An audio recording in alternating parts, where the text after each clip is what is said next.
This is the third in a series of Sustainable and Resilient Resources Roundtable workshops related to the topic of overshoot and collapse, challenges to our sustainability and survival on Earth, with an emphasis on action.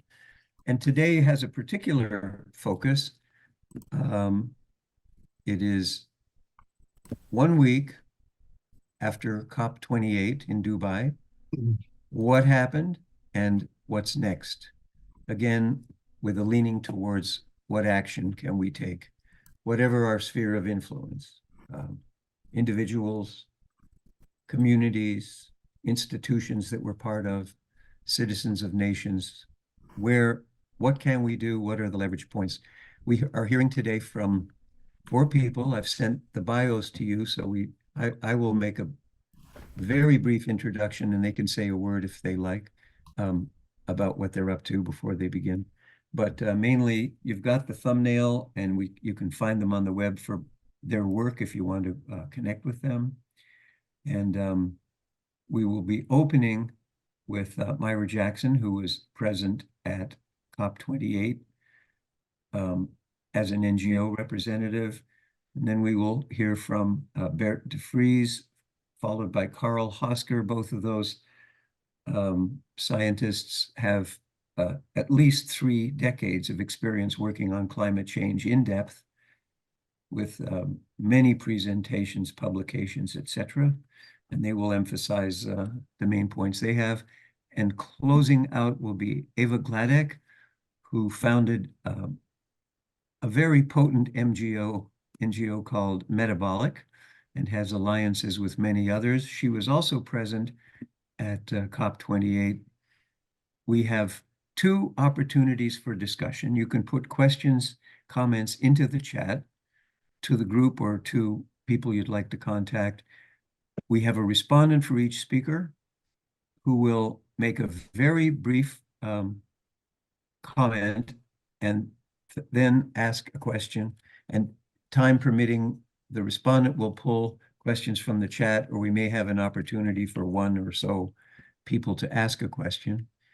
And then we have about a half an hour of open discussion at the end. And again, you can operate in the chat or raise your hand, and time permitting, we'll call on you. And you can make a very brief comment or ask a question. A word on the roundtable.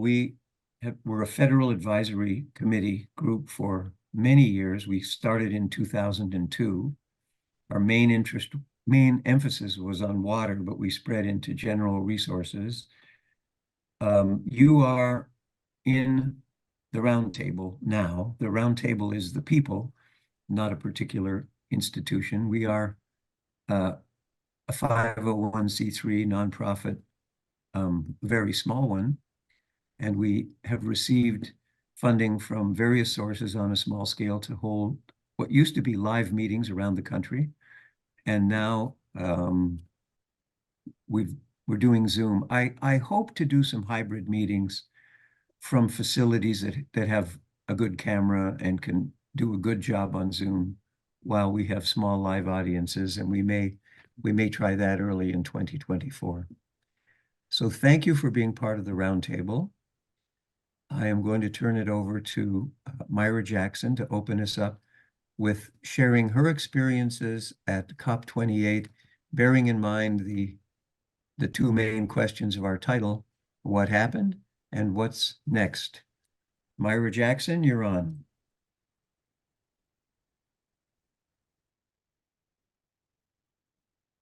Well, thank you. I am feeling I'm living, as probably many of you are, in the complexity of our times, navigating loss of loved ones, too little time to take in the meals and to take care of self, yet knowing that self-care means everything toward enabling group care and earth care.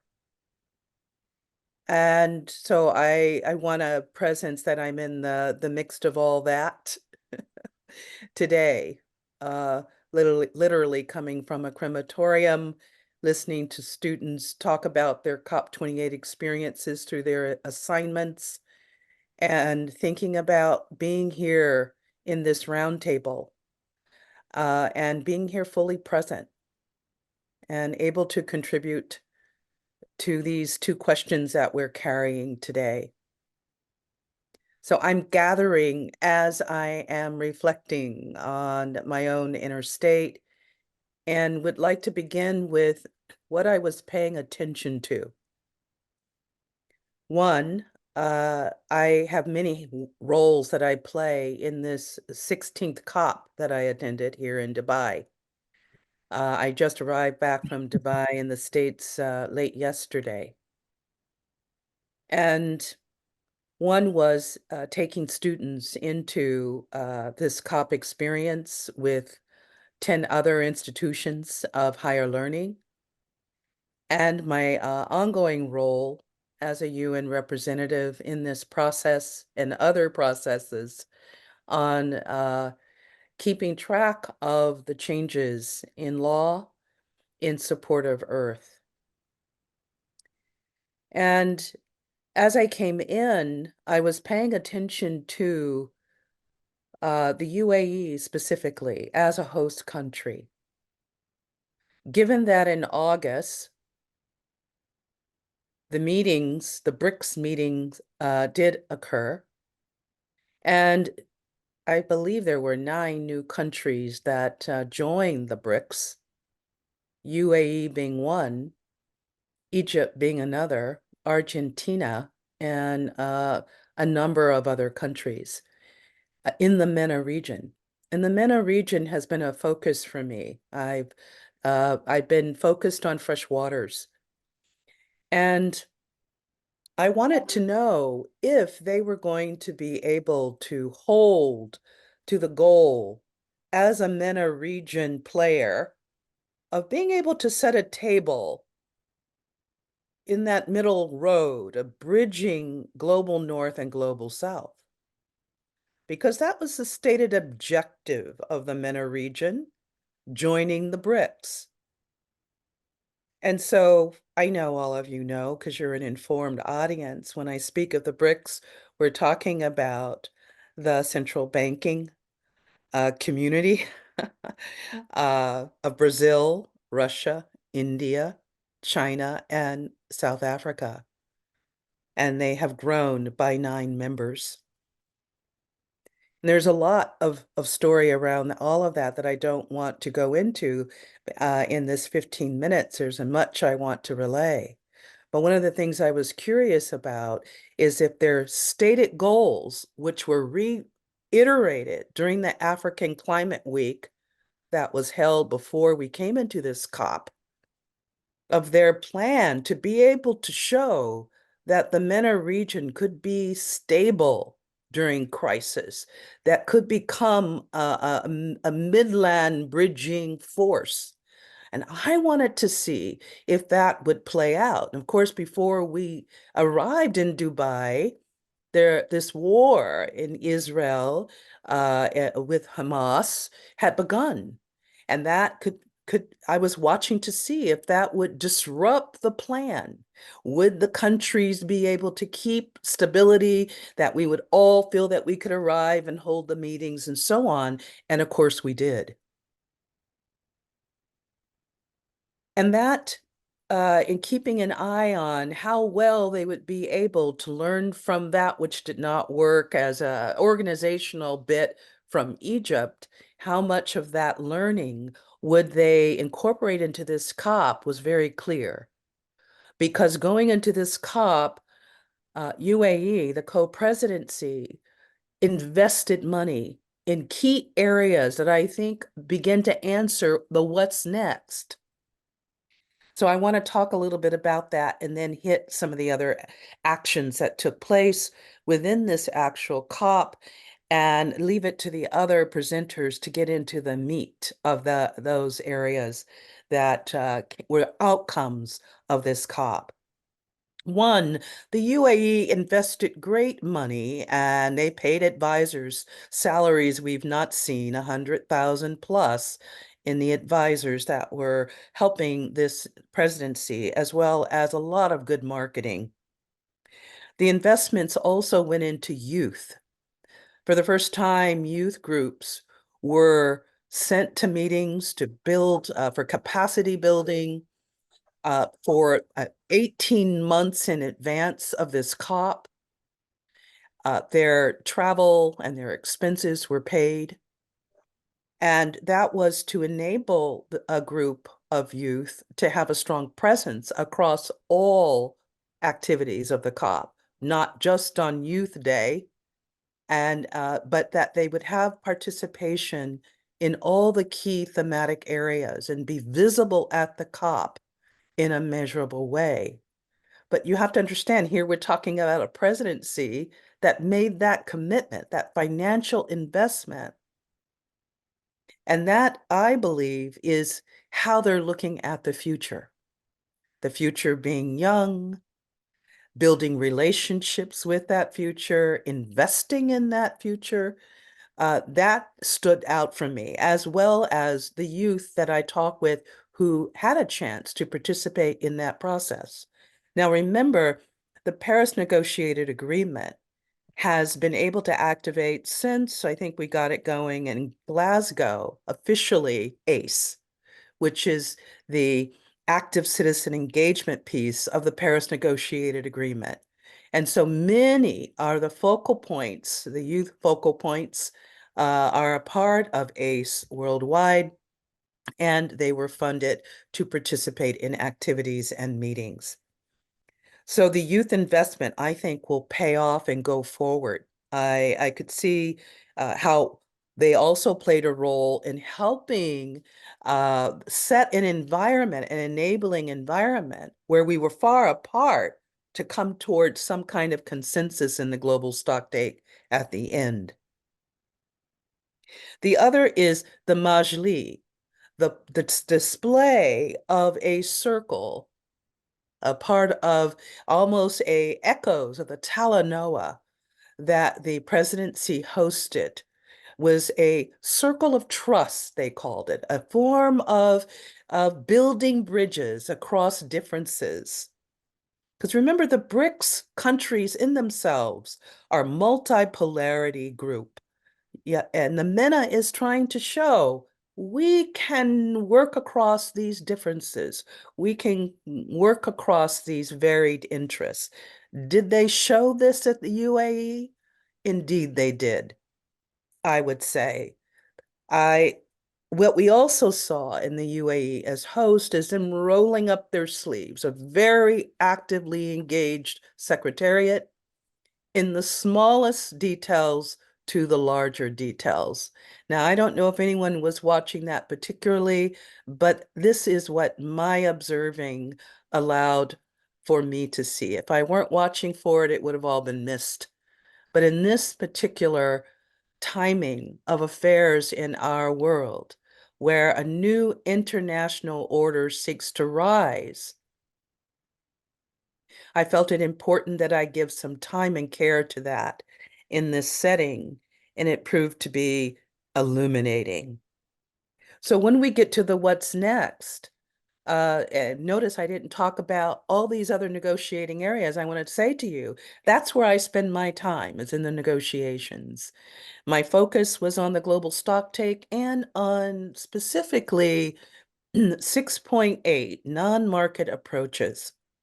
And what I'm looking for is evidence that we're ready to take on GDP, to get beyond the signals that are being sent by GDP to continue to do harm to the planet, to people, to life here. And evidence of that is not that clear. We don't have enough of the ecological economic view and the non-anthropocentric view in the room yet, but certainly a start from my work with the Convention on Biological Diversity and keeping some of that language alive in the Paris Negotiated Agreement is still at work and a work in progress indeed. And I can say more about that later. Um, Lastly, I'll just say that one of the areas that we did see some attention paid to before COP in the pre-meetings was the work around the local communities and indigenous peoples. And there is a concern that the conflation of the two is undermining the sovereign rights of indigenous peoples. I think it's something we need to pay attention to. I hope that others will talk about Oasis then and what arised in the final global stock take announcements of great success, that we don't forget the alliance of those small island states and their being nudged out of the final days of negotiations. This is something that as we go forward, we need to tend to, because that was out of protocol and that was not called out.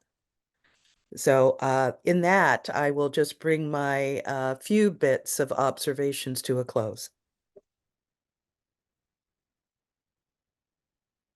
Back to you, David. Myra, thank you very much. And thank you for jumping right in. I saw your text once you were talking. That was a, a very rich and direct experience-based share. And I'd like to invite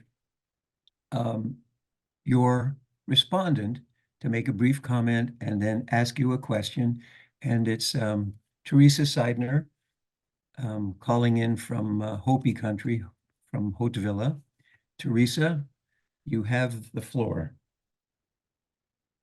Hi, thanks for an important report, Jackie. I feel I'm not hugely qualified to sort of go into the details of this. Obviously, I'm not part of the conferencing and so on, but I just wondered, other than the actual staging of the conference, shall we say, I would say to most people's eyes, there has not been a huge change, and certainly not over the last 30 years. So my question really is, if the so-called powers that be really wanted to change their practices and behaviors, they surely would have asked for guidance to do so and done so, and actually they haven't. So I just wondered that if that is the case, is it time for everybody to come to the realization that certain actors simply do not wish to change nor have any disposition to doing so? And if that is the case, where do we really go from there? Thank you.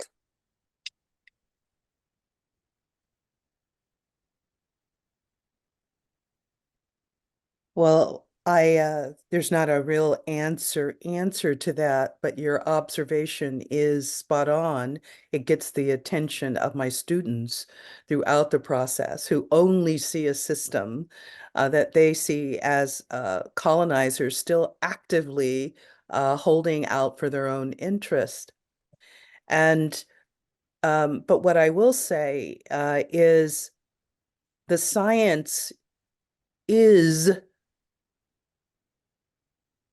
what is the through line on this is that science and traditional knowledge are telling the same story. That there is harm to Earth systems and that harm impacts all life. And the emissions of fossil fuels is a contributor. There was talk that Al-Jabbar was against the science, and yet during the Majlis over and over again, each and every country admitted to the science being clear. And now that we have, the question is, what enables human beings to actually become a participant, a cooperative force with nature and the Earth systems of the planetary being in a way in which we seek to cause no harm. And can we allow and accept that there will be assets stranded in the ground?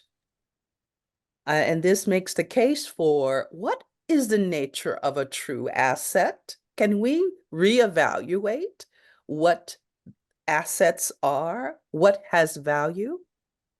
It's an opportunity for humanity here. And so I appreciate your question, because what you're actually asking for is a consultation with Earth peoples that can help guide humanity back into an understanding of what has value, what is true value. And these are the conversations I look forward to having. That will let me know that we're turning a corner toward true solutions.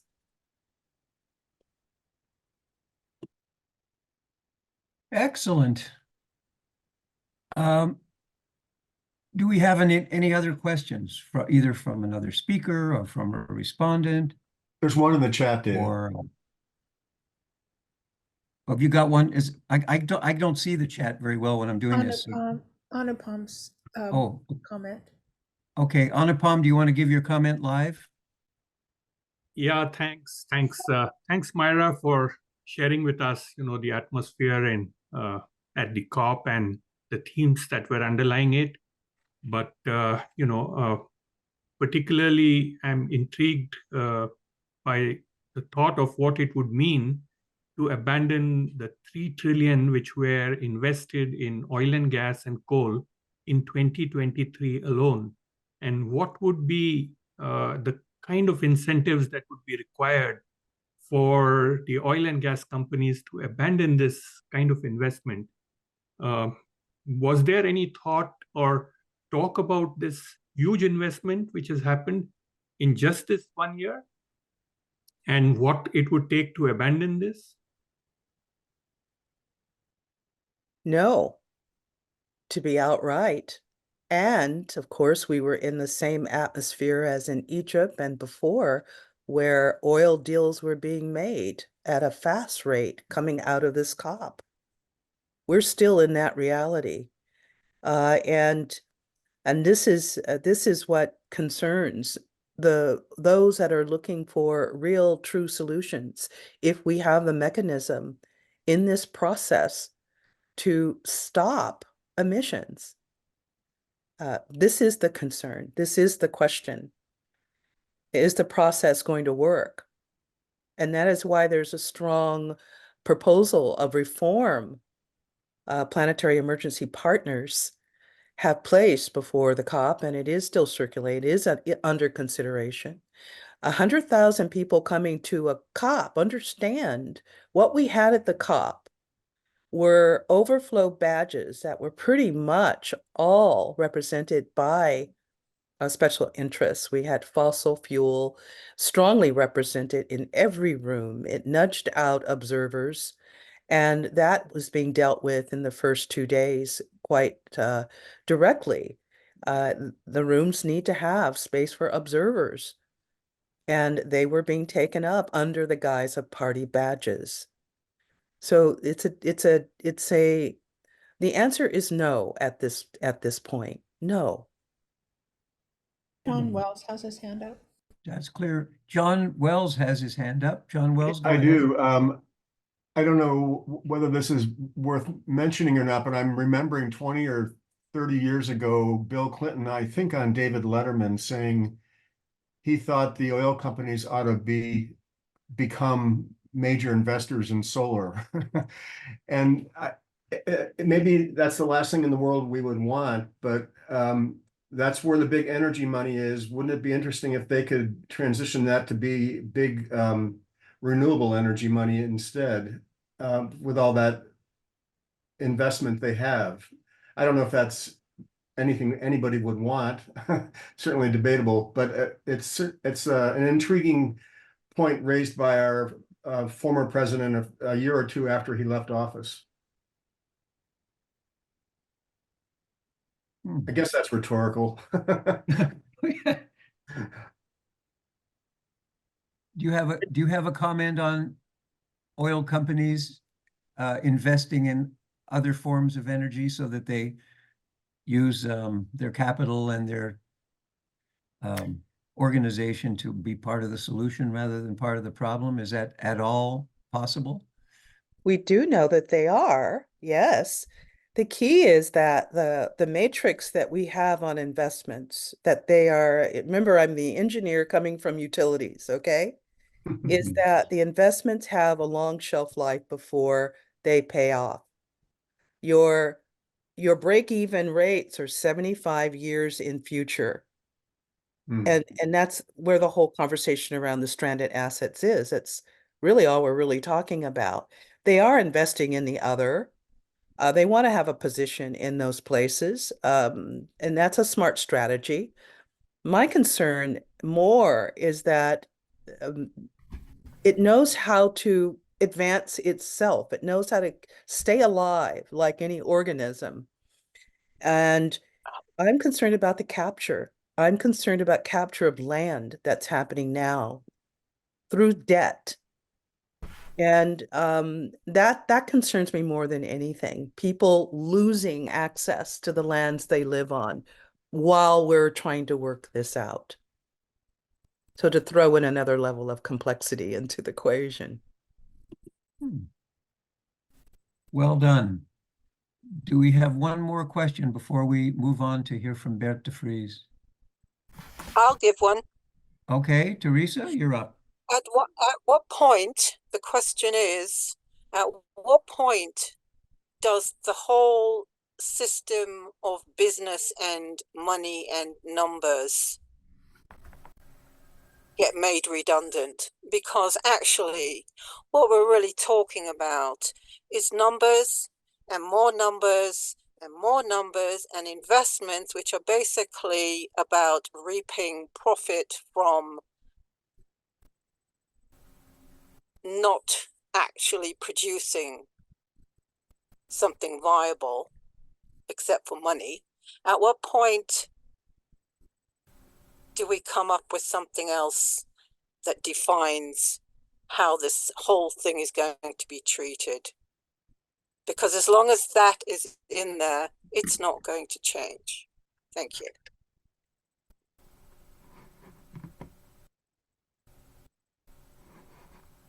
Do you have a comment on that, Myra? I do. I absolutely do. The change in metrics is essential.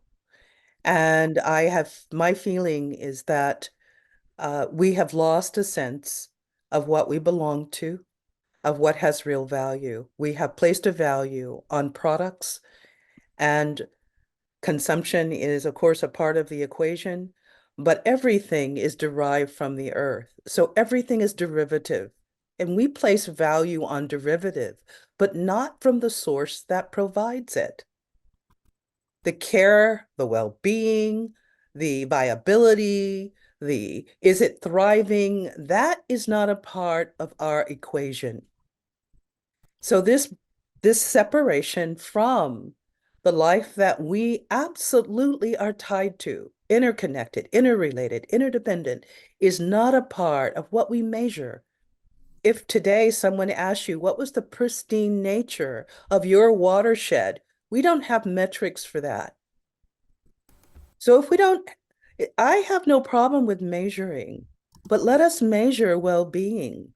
Let us know what the optimal states of life are so that when we're looking at any decision we're making, we're not hurting that which we're tied to and depend upon. That's why the language of Mother Earth, for some peoples who that's the relational field, they have a kinship with all the systems we call systems of Earth, are relatives. And we don't have that in the modern thinking and the modern view that drives the systems that are causing harm. And we would benefit from restoring our sensitivity to that and measuring that well-being. We would see things actually change. Fresh waters are the most regenerative system of the earth. And if we would tend to restoring the pristine nature of fresh waters, we would start to see a whole change in the biosphere. But we're not thinking like that. Even though COVID gave us a dip that pointed right to what Earth peoples could do.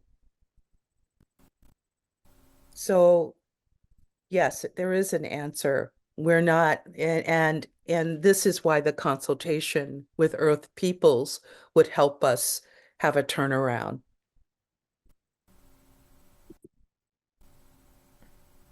Who are Earth Heck. peoples? We are That's- all Earth peoples, but some of us have left a sense of relatedness to being of the Earth, being the Earth being our larger body. Many of us no longer even think of or know where our water is sourced from. If you're an Earth peoples, in my way of speaking it, is we recognize that that is a subtext, a substrata, and we're sensitive enough to when the earth is foul and to when the water, when we're poisoning, we would know when we're harming that system. Excellent. I think I'll close there, but Teresa and Myra, I'm remembering a breakfast in New York City, the morning after Thomas Bangakya presented to the General Assembly a summary of the Hopi prophecy, in which the impact of overshoot and collapse was described as the great purification. And he had said, you will see signs from nature. And the next day, the UN closed. The parking lot was flooded. 3 major highways around Manhattan were closed, and some houses were washed into the sea by rains that weren't predicted. And he was stirring his coffee. We were just the two of us having breakfast. And he said, I wish that wouldn't happen. And I said, what? And he said, well, I didn't plan on saying that. I just said, you'll see signs from nature. This is the first time you've had indigenous people from all the continents address the General Assembly. And people think that I made that happen. But I don't make that happen. Most humans are no longer part of nature in their own experience, in their own mind. But the indigenous peoples still are the one part of nature that can speak to humans in whatever their language is. So it parallels exactly what you said, Myra, that Thomas talked about, those humans that still identify as being part of nature, not separate from. So well done. There'll be other opportunities for questions, sharing experience, etc. We're going to go to Bert de Vries, who I've known for more than 2 decades, a distinguished scientist in the fields of sustainability, climate, and other areas. And he will give his take on today's topic. He has a very thorough textbook out there in the world called Sustainability Science, which takes one deep into the mechanics and the science of what it takes to be sustainable. Dr. de Vries, you have the floor. Okay, thank you, David. I'll share the screen because that's the best way, I think, to make a few remarks. Am I now correctly sharing? There's going to be a slight time delay. If you hit the little green button that says share screen, it should be happening any second now. I don't see it. Oh, yes, here it comes. Okay. Well done, sir. So 2 remarks. The first one is indeed, as you said, I will not explicitly, but implicitly mention this book on sustainability science, because it's the 2nd edition. I worked on it for the last couple of years. And it actually is what I think we should teach students in the way I developed it with students over the last 20, 25 years. So all I did for tonight was just catch a few topics, a few items from basically this curriculum and this textbook. And secondly, I attended about 5 COPs between 1995 and 2005. And I must say, when I heard that the COP28 was organized by an oil state and attended by 90,000 people, it actually increased my skepticism about what is going on. It did not decrease it. Nevertheless, I told myself I should simply forget about skepticism and try to focus on what's going on in the world and how we might proceed in the present situation. So I made a few remarks for myself. Let's see if yes, or reflections, I might say. The first one is, which was not evident at all, even about 15 years ago, that climate change is happening and is acknowledged to such an extent that both mitigation and adaptation are on the global and local agendas. I mean, it's not only COP28 with 90,000 visitors from all over the world, but it's also most of my neighbors these days who discuss climate change. So that is already, you might say, progress. But of course, the progress is basically because it indeed now does happen. So when I was working on energy and climate models 20 years ago, we were accused of just trying to secure our jobs. And this kind of skepsis is over. Now, what I wanted to point out briefly are 2 things, as I see it. First, the extreme events, which we all think are part of climate change and also the most visible and direct part, they will probably get most attention. And that means that also for a while, adaptation may actually get a lot of attention because it's so much more visible and direct. And besides, it really makes up for sensational narratives, even in, or especially in right-wing journals.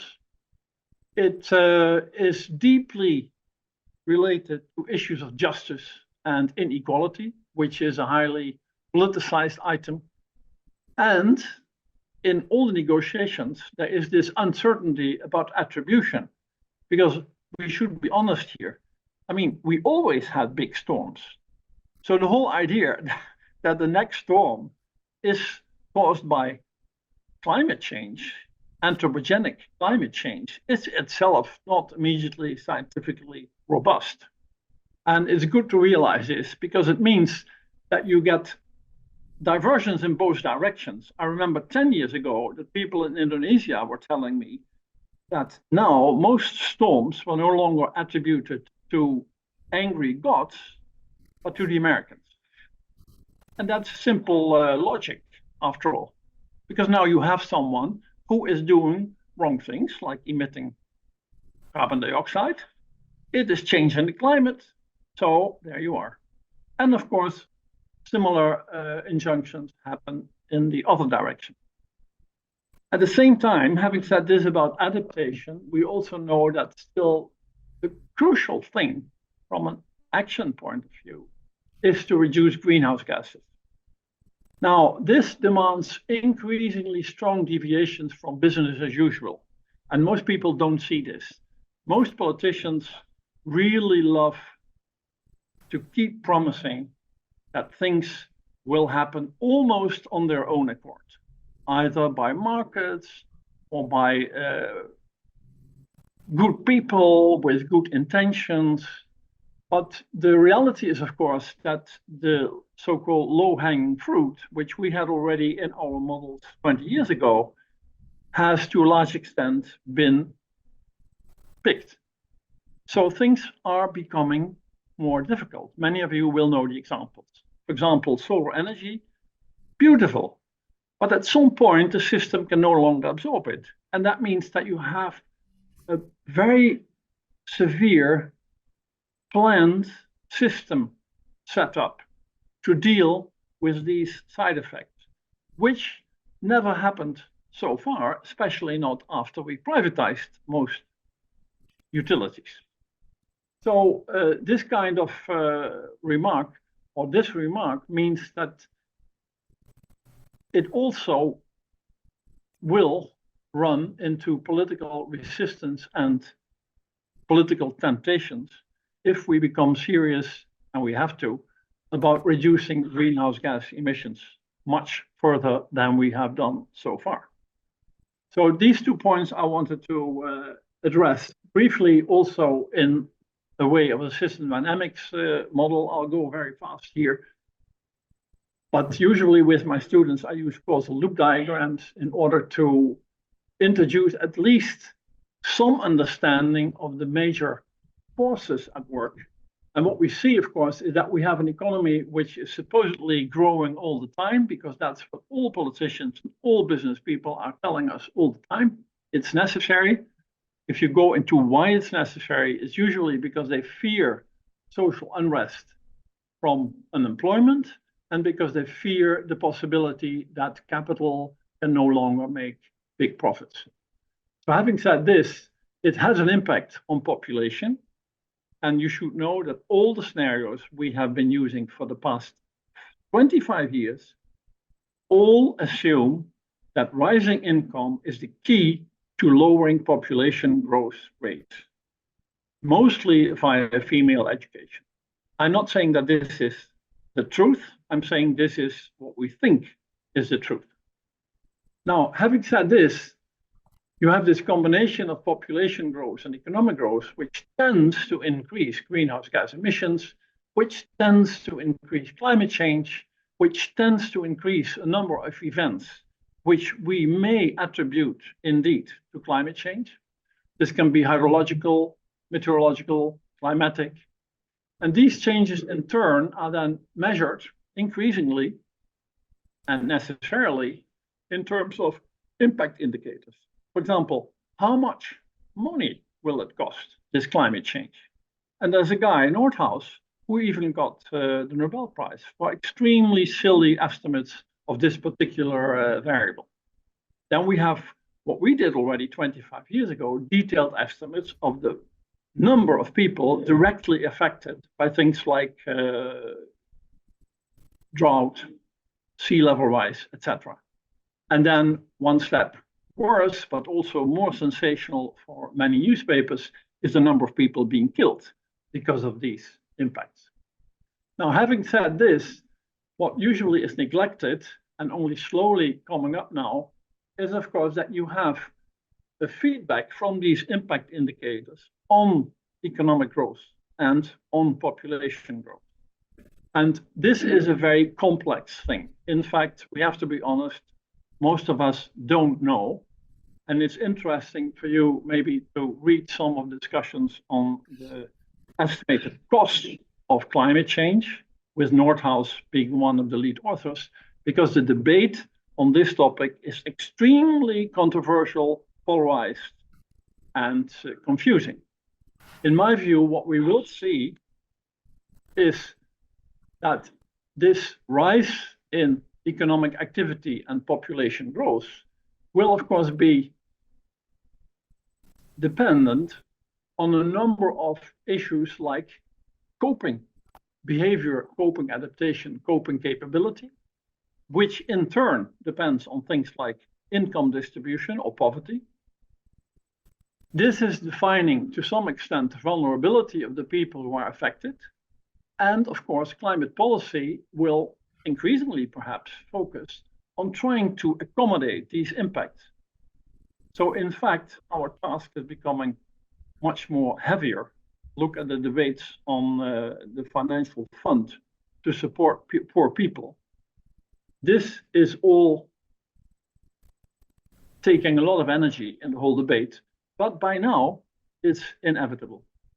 So having said this about adaptation, we know, of course, that the real thing, the real challenge has to do with mitigation, reducing greenhouse gases. And my colleagues like Detlef Buren and a number of other people worked also with IASA and several other institutes on these relatively recent scenarios, SSP1 to SSP5. And I just show you the two extremes to show you that we still have this rather large window, because here you see the number of people. Now this is already from the table, the 6 billion, but probably also the 14, 15 billion has a low probability. So this range here between something like 8 and 12 is the range which most of us consider. And those two scenarios are very different ones. And the difference is that the green scenario with a low population, relatively low, even declining, will have great economic growth, but in the right direction. And it's not really the massive growth which is expected by, let's say, right-wing governments, but at least it's still a doubling of average income globally. So that's the utopian green scenario. Whereas the other one, with 12, 13 billion people, is actually a world which is closing on itself, which has low rates of technology diffusion, where income on average remains quite low, although it's still doubling. And I'm telling you this because the consequence is that you have this huge divergence in CO2 emissions, and also, if you fund the analysis, in greenhouse gas emissions. Now, most of us would agree by now, because this was already made 7 years ago, that the lower one has about 0 probability, and the upper one hopefully also has a low probability, and we will be somewhere here. And the question is, of course, how can we make sure that we go as far to the green curve as possible? And then most of you know this, and of course the people who went to COP28 know this even better. One of the big challenges is, how do you persuade people who are having huge resources of oil, coal, and gas to keep it under the ground? And we had the first graphs, I remember, in the paper in 1996, saying that this would be a huge challenge. And then 5 years later, it was called stranded assets. And of course, now, finally, I would say, during COP, this problem has been explicitly mentioned, at least mentioned. Because this is like telling some of the drug mafia bosses that you have a lot of drugs, and they used to be legal, like cigarettes, but now they become illegal. And I think we could learn from the dynamics of drug use, what will happen in the future when we have huge amounts of oil, and many people are willing to produce the oil, and a huge difficulty in actually finding out in detail who is burning the oil. We will have a huge job in figuring out how to make sure that this oil and coal and gas will stay underground. So this is a little bit as I see the situation, and also the mitigation thing I used to discuss in terms of a causal loop diagram, in which you have, again, this loop mainly via energy use, which tended to be for 95% fossil fuel use, which then tends to emit greenhouse gas, cause climate change impacts with some, as I said before, feedback on population and economic activity growth. And here you see that most of us already in the 90s said the key is, of course, efficiency. And another key is start with non-carbon options, usually called renewables. And the efficiency item is hugely important, but I can tell you that even in a relatively enlightened country like the Netherlands, we had 12 years, 15 years of right-wing government who were completely following the market ideology, and therefore trusted that this let's say, optimal efficiency investment would happen. And the reality is it did not happen. And that means that we now, after this period of 15 years neoliberal government, are in the situation that last year, when the energy prices went up in Europe and in the Netherlands, both for gas and electricity, that the government spent 5, 6, 7 billion euros to compensate poor people who started really to demonstrate, to compensate them for their huge energy bills. So this is, of course, in a sense, the most stupid and worst thing you could have envisaged. And we, I have to say, did envisage this. And it's unfortunate because it means that you now have in the Netherlands, for example, still 2 million people, relatively poor people, living in very badly insulated houses. So this did not work with the market alone, and maybe in the future we will learn the lessons from it. The other option is, of course, to bring in the renewable energy. This has been, partly because of innovation and declining cost of solar, a relatively large success, but at the same time, it's running into constraints, which I mentioned already. Because if your system is becoming fed by renewables who are intermittent, you need either massive storage and or load management. And at some point, you even have to throw away the energy from solar and wind. We now have sunny days in the Netherlands in which we simply can no longer get rid of the solar and wind power. So that's a huge challenge. I'm relatively optimistic here that this will be picked up. The biggest advantage, or I should say disadvantage again, is that we more or less eliminated planning in our society, partly because it's called, I've heard it from the ministers, right-wing ministers, it's called communist. So that means it's really taboo. And that means that now the system is no longer a system where you can adequately do long-term planning. Instead, you have to figure out who of the, for example, 61 utilities, energy companies in the Netherlands are joining in the things which are needed. Okay, so, oh yeah, of course, I mentioned here briefly that you have also the people like, I think,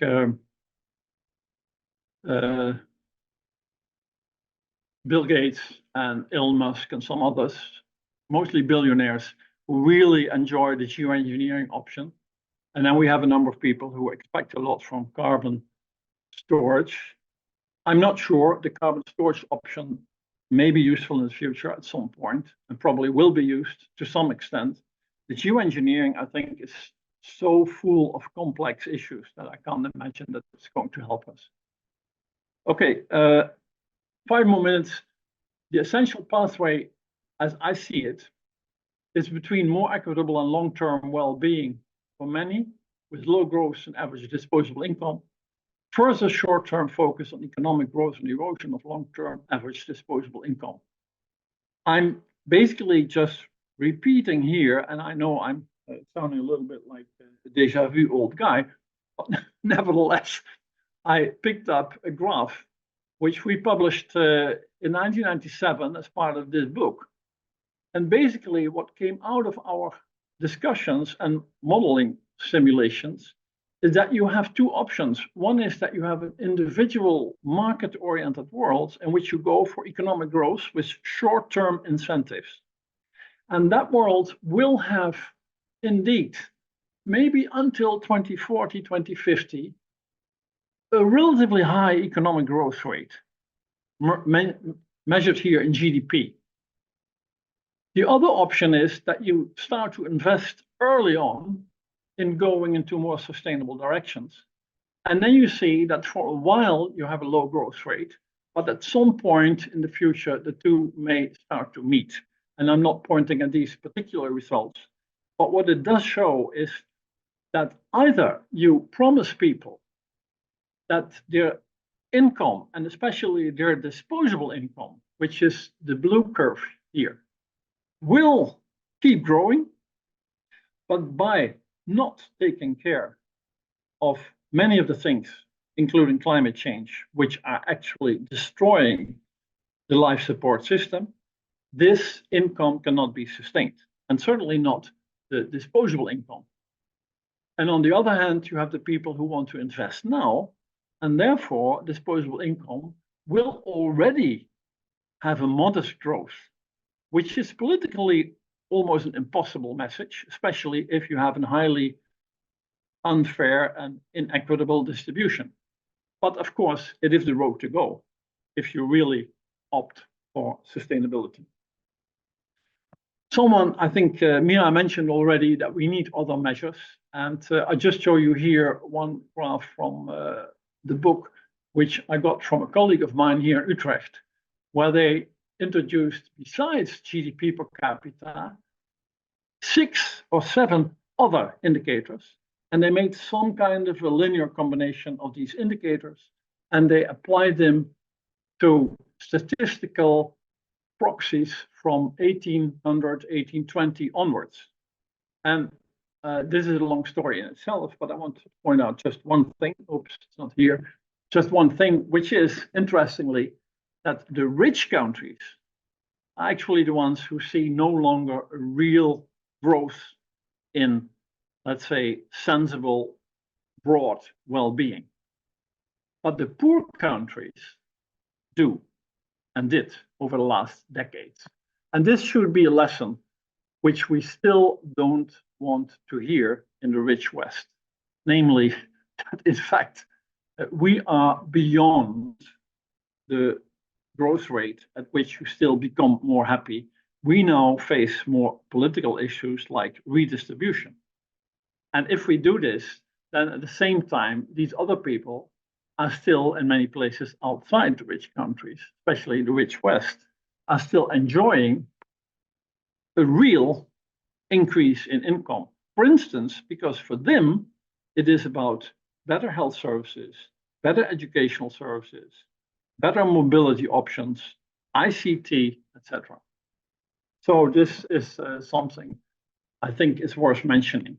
But finally, in most of my teaching, I always considered climate change as one additional stressor, being part of, let's say, many other stressors. In that sense, I'm adept of the Limits to Growth report of the 70s. And climate change is one stressor, which of course now demands explicit and ever more attention. But to see this climate change in the larger, broader context of sustainable development and the sustainable development goals, I think it's necessary to focus more on contextual, local, regional perceptions of problem and solutions as part of interacting worldviews. And I introduce worldviews here as, let's say, values and beliefs. And I'm particularly focusing on the worldview which is dominant and which I call the worldview of modernity, because if we are not able to somehow critically reflect on the essence of the modernity worldview and how it has to be complemented, should be complemented with other worldviews, then I'm afraid we are not going to make any progress towards genuinely sustainable development. I had a few other sheets, but maybe in view of the time, I'll forget about this. So, David, I think this is it. Thank you.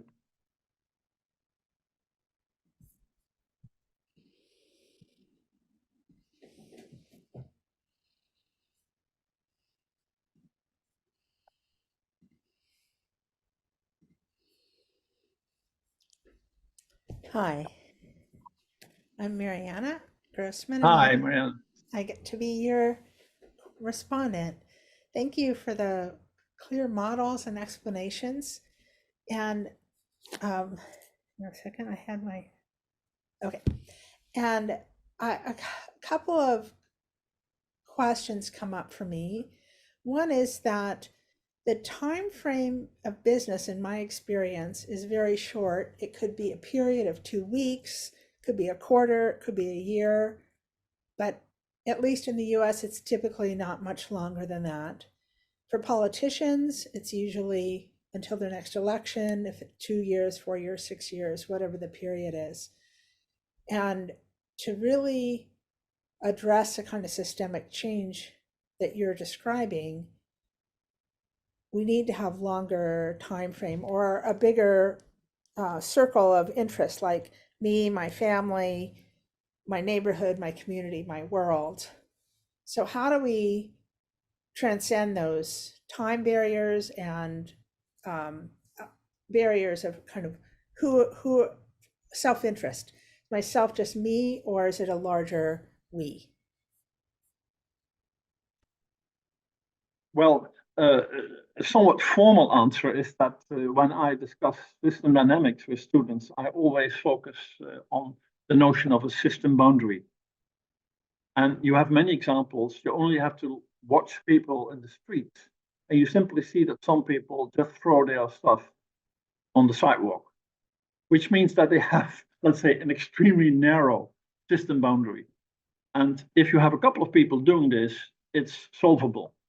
But if most of us have such a narrow system boundary in space and time, we are going to have serious problems.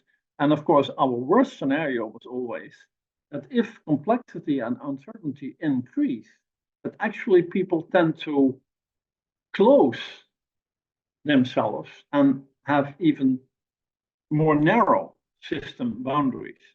So for that reason, my teaching has always been on emphasizing the need for larger system boundaries in time and space, particularly for interested students who may have positions of knowledge and leadership in the future. And I have to say, we are able to do this. We have enough smart people who can do this. We also have many inputs from other cultures, for example, from, let's say, the 7 generations idea from the North American Indians. We have Eastern wisdom, which can give us all kinds of advice or reflection. So it is there.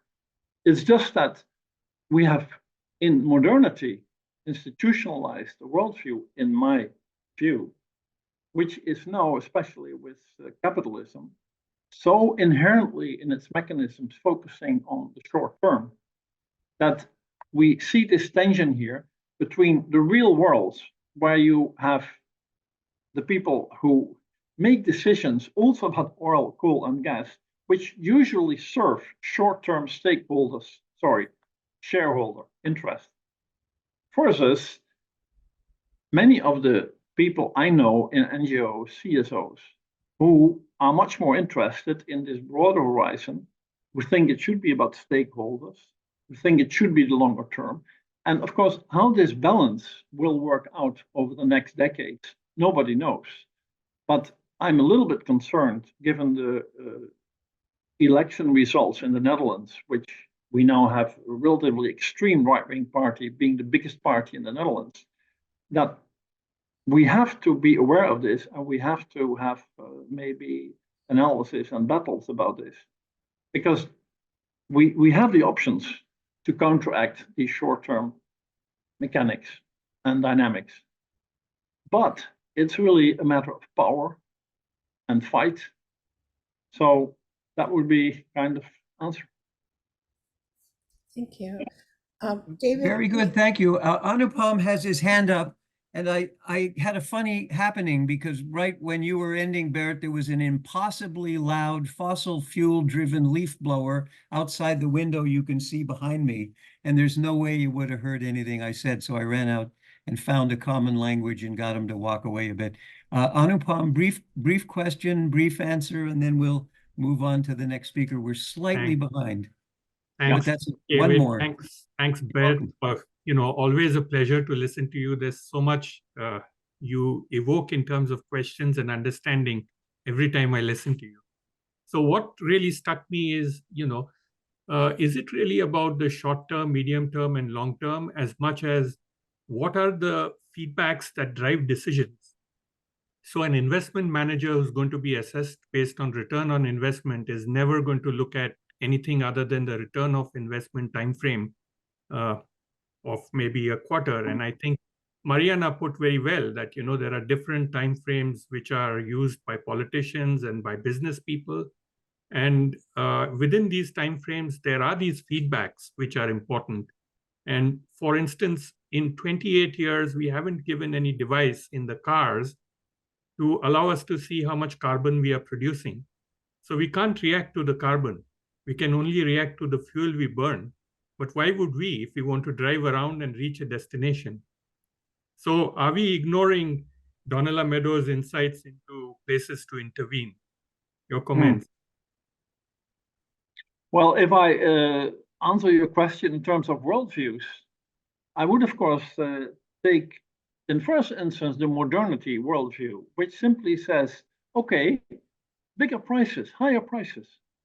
That immediately works. If people have to pay more tomorrow, response will also be tomorrow. Of course, we have seen that this often doesn't work, if only because the market itself doesn't work in many areas. So the question is, what else can we do then besides this conventional economic recipe? Now, one thing, of course, is regulation. We had excellent regulation about water in the Netherlands in the 80s. But with neoliberalism, this changed. So we basically eliminated some of the ministries for 50% or so.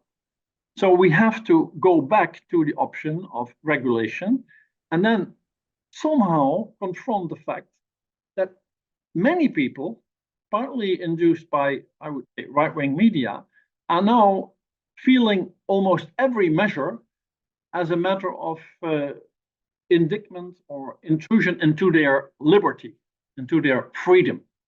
It's patriarchal or it's anti-liberal when you tell people that they shouldn't do this or that.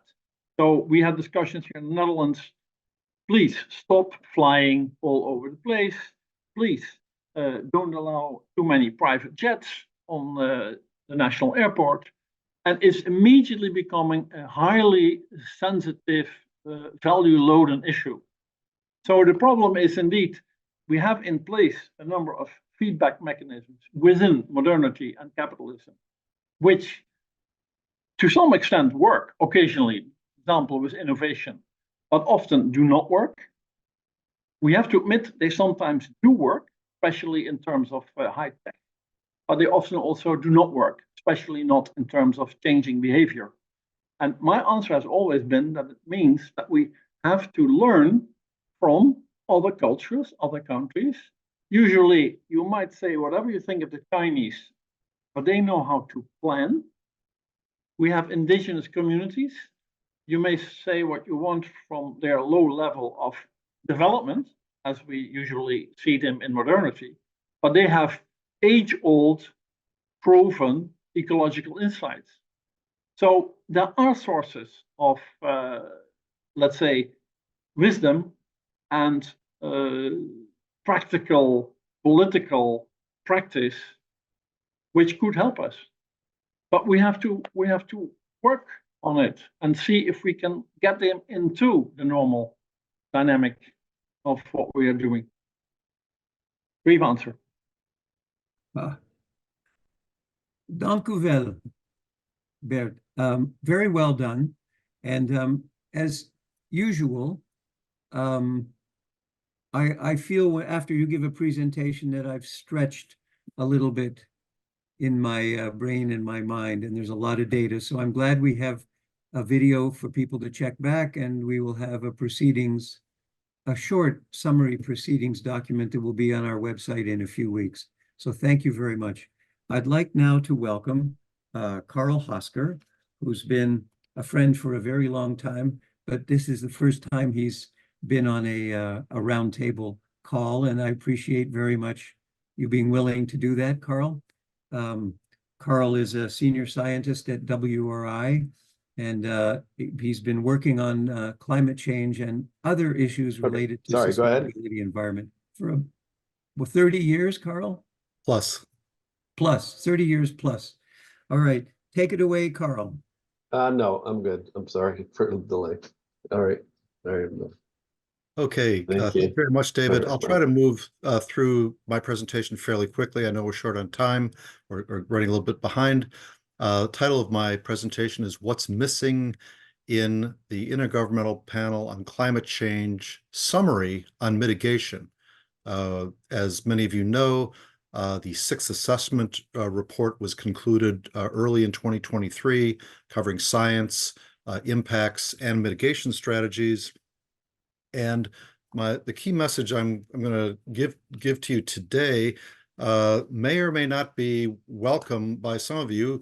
First of all, just in terms of my sort of starting presumptions, I do think that to get the energy system all the way to zero carbon, we're not only going to have to lean very heavily on renewables and efficiency, as Bert pointed out, but I also view the need for nuclear generation to play a role and for carbon capture to play a role. Though that view is aligned very solidly with the IPCC findings, but what I'm going to show you today is how there's sort of a tug of war over those findings that occurs within the IPCC process and then within the FCCC process and in UNEP reports. That so regardless of how you feel about the role of nuclear or carbon capture, I think you will find this interesting. So what I'm going to do today real quickly is cover what are some of the key findings on mitigation in the sixth assessment report and contrast what's presented in the full report versus what's presented in the summary for policymakers, which is only about 40 pages compared to 2,000 plus pages in the full report. And this covers a lot of things, but I'm going to focus on the discussion of nuclear and carbon capture. Why? Because sort of everybody loves renewables. Everybody loves energy efficiency. Some people also like biomass and bioenergy, but the two sources of a mitigation portfolio that are controversial and that where there's this tug of war and back and forth is what is the role of nuclear? What is the role of carbon capture? From there, I'm going to talk briefly about how these mitigation options are dealt with in the FCCC's technical dialogue on the first global climate stocktake, a publication that came out September, how it was dealt with in the UN emissions gap report, which came out in November, and then how it finally came out in the final mitigation text of COP28, the final global stocktake as approved by 190 countries. And then hopefully we'll turn a little bit to the implications. My slide deck will be available, and I'd also urge you, if you're interested in going into a deeper dive, you can go to that link below there. So, what did the full IPCC 2,000-page report say about how we can get to zero emissions from the energy system? I feel, as I served as an expert reviewer on this report over the last 2 years, and I would say that it provides a real comprehensive and objective assessment of several hundred scenarios that could take us to net zero. It has a very deep exploration of the demand side measures. It has a balanced and objective treatment on the role of renewables, nuclear, carbon capture and storage, and other energy sources. It has some important caveats on the use of bioenergy, because as you imagine, that can also compete with food supplies and biodiversity. That also makes a compelling basis for the need for us to develop options to remove CO2 from the atmosphere, either through natural methods, trees and other vegetation and storage in soils, and technological means of pulling CO2 out of the air, such as direct air capture or enhanced mineralization. But when you turn to the summary for policymakers, a 40-page roughly document that has to be approved by every nation sitting around a table at the IPCC, there's some important findings on these mitigation scenarios that did not make it into the SPM or into the final synthesis report of all three work groups. First of all, it lacked just clear quantitative depictions of what these mitigation scenarios are that can keep us to 1.5 or 2 degrees. It lacks a depiction of the primary energy decreases by 2030, by 2050, that are very common in these scenarios, how actually to lower the globe's primary energy decreases. It lacks any clear or quantitative depictions of the electricity generation mix that can take us there. And as many of you know, rapidly increasing electricity production and electrifying the economy, producing some hydrogen, et cetera, that's how we back out fossil fuels. Electricity generation is absolutely key. And the other amazing thing about the SPM is there's a near complete absence of any reference to role of nuclear in the scenarios, even though in the full report, it's very clear that it plays an important role in most of these scenarios. So don't strain your eyes on this. I'm going to zoom in for a minute, but you have to go out of the SPM and into the full report to get any idea of what's really going on in these scenarios. There's a very complex table here with lots of indicators on how things change across different indicators of CO2 and methane, land use, primary energy sources. And some of these numbers in a table here are pulled out into the SPM, but just some selectively. The numbers they pull out are how fast coal and oil and gas need to decrease. I've zoomed in on part of the table here, and across these different columns, you have the 1.5 and 2 degree scenarios. In the first column here, we see changes in primary energy from coal, from oil, from gas, out to 2030, out to 2050.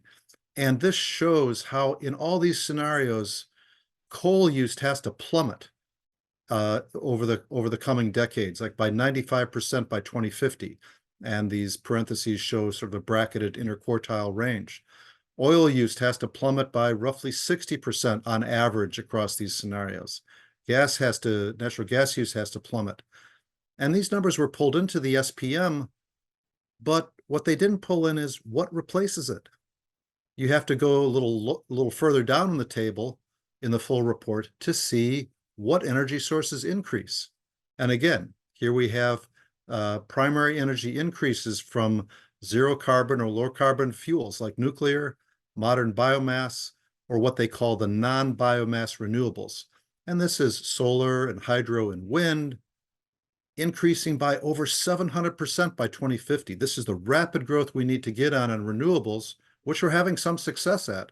And I think Bert cited the experience in the Netherlands. Primary energy from modern biomass techniques, dedicated crops, modern production methods have to increase by nearly 300% by 2050 in the average IPCC scenario. But here's that ugly duckling that nobody wants to talk about. Nuclear has to nearly double or increase by 90% by 2050. But there's no mention of this in the SPM. When we look at the electricity generation mix, as I said, these net zero carbon grids vastly expanded are key to backing out fossil fuels and electrifying the economy. If that's so key, why does the SPM have no depiction of it?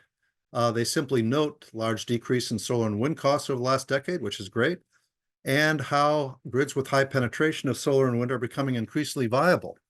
Yet, as Bert noted, if you go really far in that direction, you're just going to start spilling your solar and wind because we don't have the battery technology, the storage technology, or the load shifting to move our demand around, move it into periods of high solar and wind production. So finally, if you dig deep into the 2,000-page report, deep into Chapter 6, you will finally get some idea of what Workgroup 3 says about generation mix. We'll see that on the next slide. This key slide shows 3 groups of low or zero carbon electricity production in the IPC scenarios. Solar and wind on the left, carbon capture and storage in the middle, and nuclear generation on the right. In each of these figures, you get sort of a decadal snapshot of the share of global generation mix for a range of IPCC scenarios in the 1.5 and 2 degree range. So let's start with solar and wind. Right now, it's a little under 10% of global generation. And in nearly all the IPCC scenarios, it grows rapidly, growing to maybe 50, 60, 70, 80% of global generation. When we look at CCS, right now, it plays almost no role in electricity generation, essentially zero. and with a wide range of how it might grow over time out to 2050 to complement solar and wind. And finally, nuclear. It's currently about 10% of global electricity production, zero carbon, produced 95% capacity factor round the clock. And interestingly, the scenarios again show a wide range of how that share might change over time, with the median values kind of hovering around that current 10%. But remember, total production is doubling or sometimes even tripling in some of these scenarios. So even if nuclear were to keep at its 10% market share, in absolute terms, it would be roughly doubling in total terawatt hours in the 1.5 degree scenarios. This depiction and these findings are consistent with what I consider all credible modeling of what we need to do in the power sector, which is we can let solar and wind grow massively beyond 50%, 60, 70, 80%, but you have to complement that intermittent generation, that variable renewables, with some clean, firm components. And nuclear, hydro, carbon capture, advanced geothermal, that's what we will need as we go forward. So how did these findings make their way into a key document that fed into the COP, the FCCC's technical dialogue of the first global stocktake? I already explained how these findings did not make their way into the IPCC's own summary. But when we look at that summary, I've just pasted in verbatim what they say about those net zero CO2 energy systems of the future. Reduce fossil fuel use CCS somewhat, get electricity systems that emit no net CO2, electrify the heck out of the whole energy system wherever you can, and push energy and conservation, energy conservation efficiency really hard. So when the FCCC did their technical dialogue over a year plus of stakeholders, and also with a remit to draw on the IPCC, what did they say? Well, I've pasted in exactly what they said in paragraph 115. And it's interesting when you see the red and the blue and the purple text, it matches up pretty well with what the IPCC found. Phase out fossil fuels, electrify the heck out of the economy, boost energy efficiency and conservation. But whoops, what happened here? Instead of talking about CCS and electricity systems that are net zero in general, they simply said, let's rapidly scale up renewable energy. The word nuclear does not appear a single time in that technical dialogue, that report that came out in September. CCS gets a single mention in this 46-page document that says it's an option and then lists all the obstacles. Well, let's turn to another important document that fed into the COP. For the past several years, UNEP puts out something called the Emissions Gap Report that focuses on where we really need to take emissions to preserve a safe climate versus where emissions are going, and they call that the gap between the two. This has an extensive discussion of mitigation options. It talks extensively about renewables and energy efficiency, but the word nuclear appears just a single time in this document, simply reporting that Korea is expanding that source. Carbon capture receives very little discussion as an emission reduction option, even though the IPCC found that's going to be essential in certain industrial applications and very useful in the power sector as well. What the UNEP report does do is devotes a chapter to carbon dioxide removal. So that's the only place in the report it talks about carbon capture in the context of what we could do with bioenergy with CCS, what we could do with direct air capture. But that's, after the horse gets out of the barn, after we have put all that CO2 up in the atmosphere, and how we need to then start removing it to slow down global warming or even reverse an overshoot. Almost nothing about carbon capture as a mitigation option. So finally, we turn to the final COP text, which is the first global stocktake, again, approved by 190 nations. Interesting, nuclear and CCS kind of creep back. The key paragraph here is paragraph 28, which I'm sure many of you have read, that calls on all parties to triple renewable capacity, double the average rate of energy efficiency. And then this ridiculous sentence in 28D, transitioning away from fossil fuels. 190 nations could not agree on anything stronger. Not a phase out, not a phase down, but just a transition. Very sad. But interestingly, in 28E, they talk more in a technology neutral way that we need all zero and low emission technologies, such as renewables, nuclear, abatement and removal technologies such as carbon capture, utilization, and storage. So it's interesting. This is what the big stock take full document, against what, 40 pages maybe or more. But interestingly, when the FCCC comes to summarize the document in 2 or 3 pages, they highlight the pledge to triple renewables, double energy efficiency, but they don't mention nuclear CCS. So my proposition to you all is that there continues to be this giant tug of war between nations that want to take on a broad portfolio of technologies to solve this problem versus nations that want to just focus on renewables and energy efficiency. They seem to be allied with a lot of the FCCC staff on that. Certain NGOs and activist groups play that same tug of war. I think it's really interesting to look at nuclear and carbon capture and storage. I have a typo up here.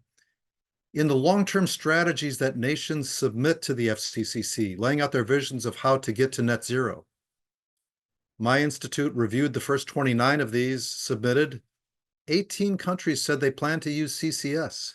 16 countries indicated they plan to use nuclear over the next 3 decades. If we zoom in on the larger economies, 5 of the G7 countries have nuclear in their long-term strategy. 9 of the G20 countries have nuclear in their long-term strategies. An additional 5 that hadn't submitted LTS yet have nuclear under construction or planned. And I think it's also accurate to say that the Ukraine invasion has sparked a renewed interest in nuclear in several countries, particularly in Eastern Europe, driven by energy security concerns. So you have these conflicting narratives over nuclear, CCS, and technological CDR, capturing carbon dioxide and putting it underground. For nuclear, sort of an inclusive view says the risks are real but manageable, and nuclear costs can come down if we play our cards right. Those who would exclude nuclear as a mitigation option say that the risks are unacceptable. Costs will never come down, and hey, renewables are cheap. Similarly, with carbon capture and technological CDR, an inclusive view of the technology portfolio say these risks are minimal, manageable, costs will come down, and these technologies are essential to get to net zero emissions by mid-century. Those who would exclude this from mitigation options says there's risks that are unknown with carbon capture. The costs are too high. There's a moral hazard if we develop these. We'll just keep burning fossil fuels. I sharply disagree with that. But finally, of course, renewables are cheap. We don't need these. So the exclusion mindset, I think, is reflected in the IPCC SPM, in that dialogue document put out by the FCCC, and the reports from UNEP, and most of the media coverage, many NGOs and some activists want us to just focus on renewables and energy efficiency to solve this problem. The inclusion perspective, I think, carried the day in the IPCC full report in the final COP text, and as I noted, the long-term strategies of many governments, and also in what I consider the credible opinion on what it really takes to get to net zero. And some NGOs are also embracing this broader technology portfolio. What are the implications? As I said, energy security is rising in many people's minds, especially in the wake of the Ukraine invasion, and having control in your country's borders of nuclear generation or fossil supplies that are using carbon capture is something very much under debate. If a lot of countries pull out of operating nuclear plants and using that option, we have to ask ourselves, then what happens to the management of nuclear operations and waste disposal in the countries that are continuing to do it? or the management of proliferation risks, particularly when China is building reactors at a fast pace, Russia is exporting reactors again at a rapid pace. What happens to global standards for the management of CO2 storage? Again, if some leading countries put those off the table, what does the rest of the world do with this? And finally, financing. Yes or no to multilateral development banks assisting with the financing of nuclear or carbon capture facilities in developing countries. Lots of implications to chew through. I hope we have some time to discuss that. Thank you very much. Thank you, Carl, very much. Very, very complete. We're more over than we were, but we're going to have Rhonda ask a quick question. You'll respond briefly, and then we'll roll discussion into the discussion period at the end, and we'll make sure we cover your points again in that section. Rhonda, you're on. Yes, Carl, that was really interesting. Moved very fast. I need to go back and look at your slides to make a sense of all of it. And I am one of those people that have been questioning the idea of nuclear and carbon capture, and I think this really makes me think about it. And if it's really needed, how do we think about it? I think it's the issue of partly is long term we're thinking about, but at this point we know that there's still a long way to go on nuclear to make it as safe and as cost effective. And the same thing with carbon capture. During that period, are we not also having the opportunity to improve the renewable resources, the battery issues and the other issues? So, quick question, just to get a start on this. Yeah, thanks, Rhonda. First, I should let everybody know that in 1978, as a senior in college, I took a bus down to Washington to protest nuclear power in the wake of the 3 Mile Island accident. My views have shifted over time, and I see climate change as truly an existential issue that could basically put our globe into a tailspin for humans and for all life on Earth. And I believe the risks of nuclear power and carbon capture and storage are manageable and acceptable given that context. At the same time, I want to align myself with your sentiments that we can make progress on a whole bunch of fronts on renewables as well. And in fact, the metaphor I like to use most is we're kind of at the climate casino and we're betting on technologies. I don't think it's prudent to put all of our chips on renewables and efficiency and batteries, even though tomorrow I would love to see us have a breakthrough in long duration electricity storage that would let us store all that spilt power coming out of the Netherlands and California and Spain and elsewhere in Australia. They're all facing the same problem. We don't know how to store it yet. I think that in this decade, we should build windmills and solar panels as fast as we possibly can, and at the same time, do the RD&D on nuclear, carbon capture, long duration storage, advanced geothermal, and anything else we can think of to try to develop clean, firm power to complement solar and wind. If that clean, firm is in the form of giant batteries that are decent, affordable, keep the lights on, great. But we may need a mix of clean, firm sources to keep the lights on, make it affordable, and take our power production down to zero emissions. I'm going to take the opportunity, sorry, David, to ask one other quick question. It has to be really short because we are deep into overtime. It is short, and it'll maybe come yes, up no? again. Yes, okay, no? Well, it's not that short, but the question being, you mentioned the issues of what happens to some of the less developed or lower economies versus those with the higher economies. So maybe we discuss it later, but to me, this all is really relevant to that. Who's going to have the nuclear or the and whatever it might be, solar, whatever it is, and who's going to be stuck with paying the price. So maybe it comes back later, but I think that's a key question. Thank you, Rhonda. Carl, when we get to the discussion, we can open with you handling that question. That would be great. I'd like to welcome Ava Gladek, who I heard give a presentation in September that was quite stunning. So Ava, thank you for being willing to come to this workshop so soon after your return from COP28. And I turn the floor over to you. Great. Thank you, David. It's great to be here with all of you and really nice to see some Balaton friends. I have to be totally honest, which is that when I actually intended to present on something entirely different. And then, Dave, I saw your overview about how we were focusing on COP. So I prepared something quickly on tackling climate challenges and taking that from a systemic approach. So as has already been shared, I was also at COP, and I have basically included some of my reflections here of the bigger trends that I'm seeing on the more practitioner side of what's going on the ground, what different NGOs are organizing around and coalescing around in terms of solutions pathways. I'm sure it's not comprehensive, but these are the ones that I've observed and picked out. And I've also put that in context of some of the work that we're doing as an example. And very happy to pick up on. I'm actually very, I really enjoyed the presentation so far and would love to just have a dialogue with everyone who was speaking. So very quickly, I'm just going to introduce Metabolic itself because it's a fairly unusual organization. It's a group of organizations, we call it an ecosystem, with a shared mission, which is to transition the global economy to a fundamentally sustainable state where people and nature thrive.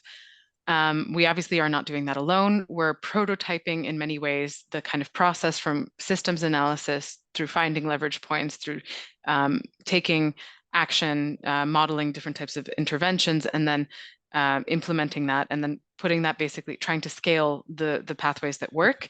And we do that through work that happens across our ecosystem.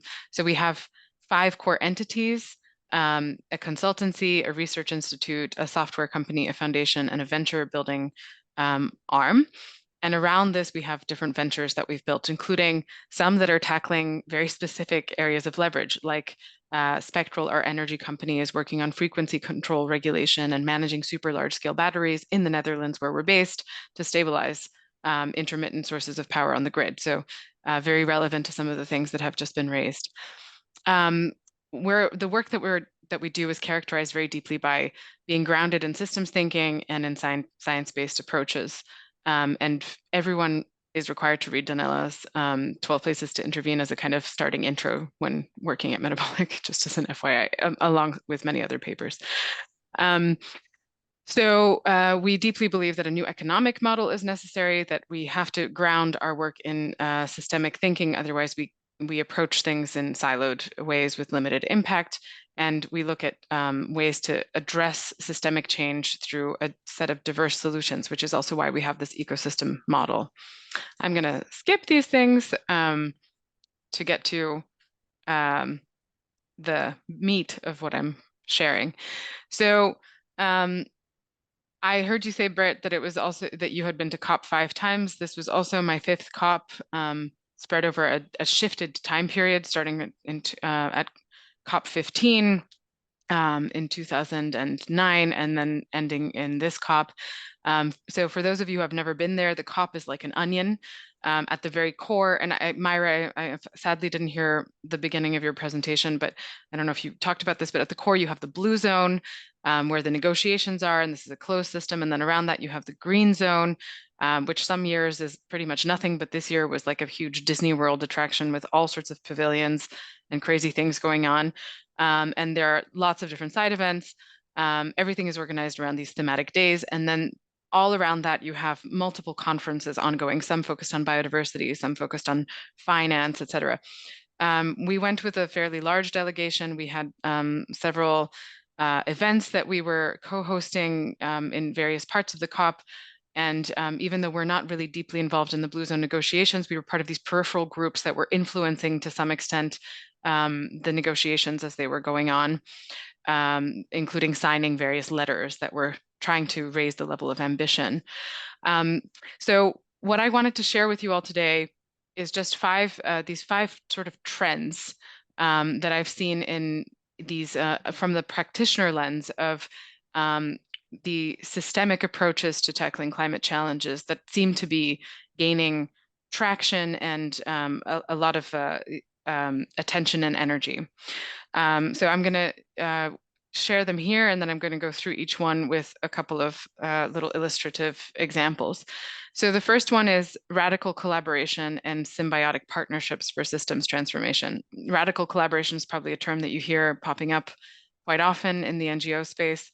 But what exactly is it? And who's actually really collaborating? Why is this such a big topic? I'll share a bit more on that in a moment. Another huge point of attention is the financial system and its architecture, and why it seems that capital that has been promised and pledged to addressing the climate challenge is not flowing. So we're also involved in some initiatives surrounding this. Another major topic is place-based approaches. So really creating solutions that are grounded in landscapes, in communities, and that really take this very specific contextual lens to driving transformation. So this is also a big trend that we're seeing. Another is portfolio and supply chain-based transformation to actually focus on hard to abate sectors, but also other things. So really looking at crafting investable portfolios that span multiple, like a whole sector, which I'll share a little bit more about. And then lastly, a lot of talk about two key enablers. So narratives, the word narratives is popping up all over the place, crafting new storylines that people really feel a deep association with, and digital technologies, especially with the rise of AI. What will these things actually allow us to do in terms of accelerating different types of solutions, also in some of the areas that have been mentioned today.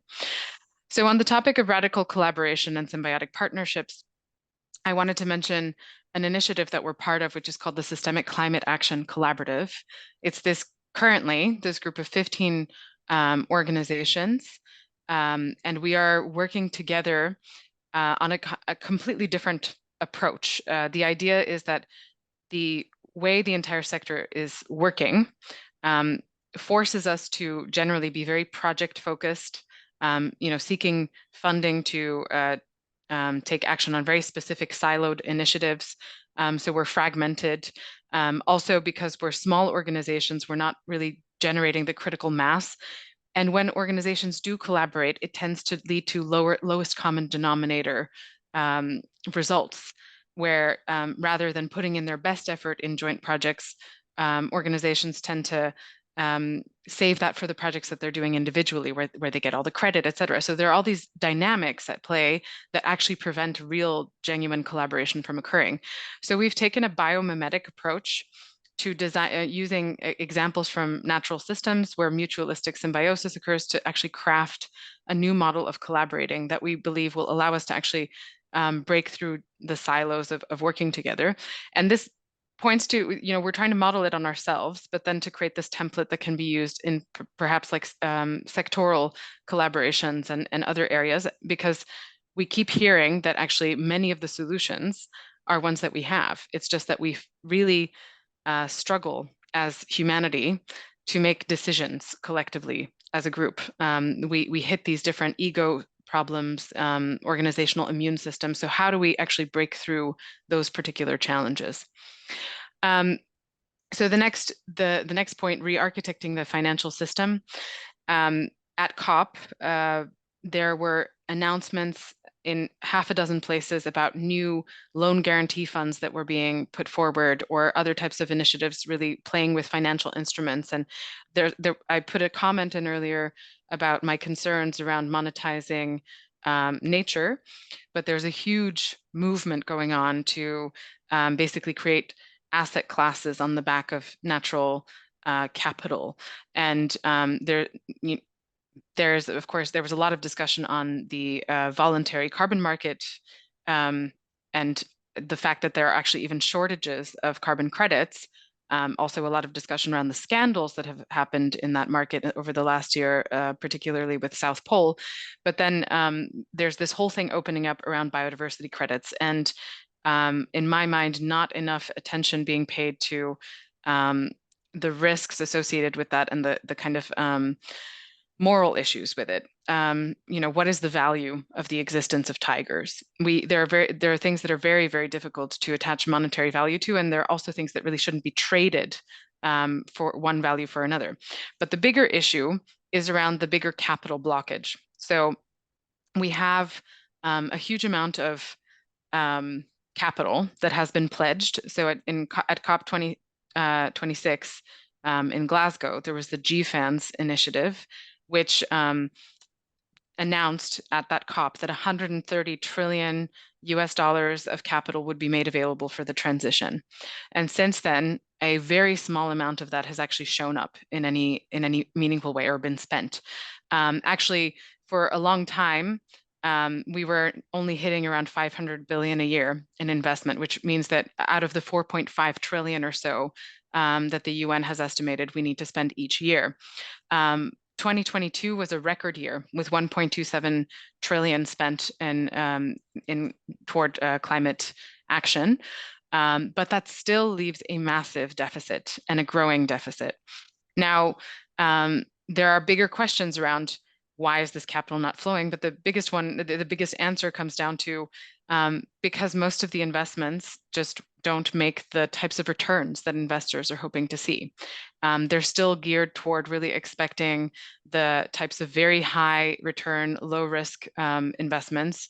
And they like to talk a big game about impact investing, et cetera, but when it comes down to it, they're not willing to do it, which is why all of these different loan guarantee funds, et cetera, have popped up. But what we're also questioning is whether these loan guarantee funds are really enough.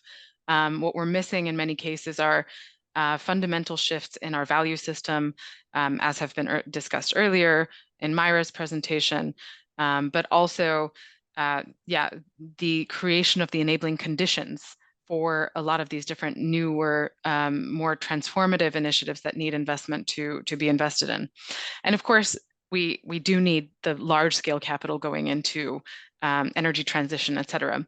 But it's actually in whole sectoral transformation where we're and urban transformation, areas that are much more difficult to manage, where the investment is really not flowing, and especially not flowing to global majority countries or the global south, or to the communities that are actually stewarding the majority of our biological resources. So actually this initiative, the Missing Trillions, what we've done is we've created this action-oriented event series that spans key moments throughout the year and is going to focus on first uncovering the root causes and engaging practitioners in dialogue, and then creating a kind of series of moments to create accountability for action and implementation. So next, place-based initiatives. This is something that has characterized a lot of the work that we do at Metabolic for the last decade. And I have an example here of the work that we've done in Amsterdam North. So when I founded Metabolic in 2012, we got involved in this. We immediately knew that we wanted to focus on cities and regions as a key area of focus for our work, and we started this development of the first circular economy living lab, what we called the Clean Tech Playground in the city of Amsterdam. And this became the basis for a huge amount of further interest and expansion of that work, first nationally in the Netherlands and then internationally. So this is a picture of De Keuvel. It was a polluted brownfield site, former shipyard where a lot of heavy metals and petrochemicals got into the soil. We upcycled 17 old houseboats, craned them onto the land, as you can see here, and turned the entire site into this showcase for closing urban resource flows, and really also a model for community organizing. So a kind of project where we worked deeply with the local residents and the arts community, creative community, but also deeply engaged with the government to develop this kind of temporary showcase site for a different way of developing. Now, of course, that's a very small, weird project that doesn't lend itself to direct replication. But what we actually saw is that it was a spark that led to a whole change in mindset around urban development. So that site, De Keuvel, is located here. If you can see my mouse, I don't know if you can actually see my mouse. Anyway, in sorry? You can? Okay. Yes. Yes, Okay, yes. great. So it's on this little bit of land in this area called Buiksloterham in Amsterdam North, which initially was nothing, was water. But as the Dutch do, they like to make land out of water. So then it was agricultural.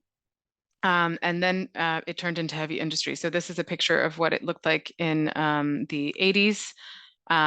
And as the city started to expand further and further and needed space to grow for residential areas, this all of this industrial area started getting decommissioned. So this became a perfect site for actually experimenting with all sorts of regeneration issues around polluted soil, community development, et cetera.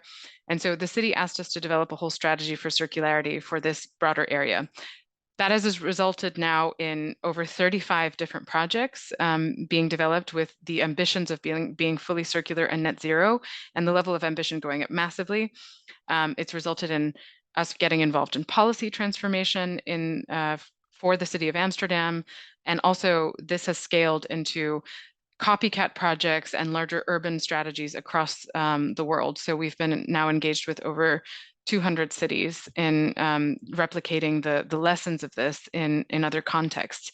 And this kind of place-based transformation is deeply rooted in communities, in what communities want and need, but it actually has some of the most effective results in terms of actually delivering on the ground changes. It's just sometimes the trick is figuring out how you get that to scale across communities. But this is something that is really, I'm seeing a huge amount of focus on this. Very briefly, portfolio and supply chain based transformation. So this is another trend that we're seeing. So imagine you want to transform an entire supply chain, decarbonize it. And so one case that we're working on is in textiles, another is in buildings. You can imagine that across that entire value chain, you have actors that have certain technologies. So for example, a textile sorting machine. It's great if you have that technology, but if you don't have any supply of sorted textiles or collected textiles, or if you don't have anyone to buy your sorted textiles downstream, the entire thing is not going to function. So even if you invest in this great sorting technology, it might flop. So the idea is to actually invest in the entire value chain, to create these portfolios where you can actually invest in a new economic version of that entire sector and drive that transition across the board. And that is also one of the things that we're trying to do with the Circular Buildings Coalition, which is a group that we have been coordinating over the last 2 years, which is really trying to drive a rapid transformation in the built environment, also taking this sectoral portfolio-based approach. Then the last thing before I close out is on these enablers that I've been seeing everywhere. So the first one on narrative, I don't have any slides for, but everyone has waking up to the fact that actually the stories that we tell, the ways that we talk about the experiences that we have are obviously connecting with people much more than data.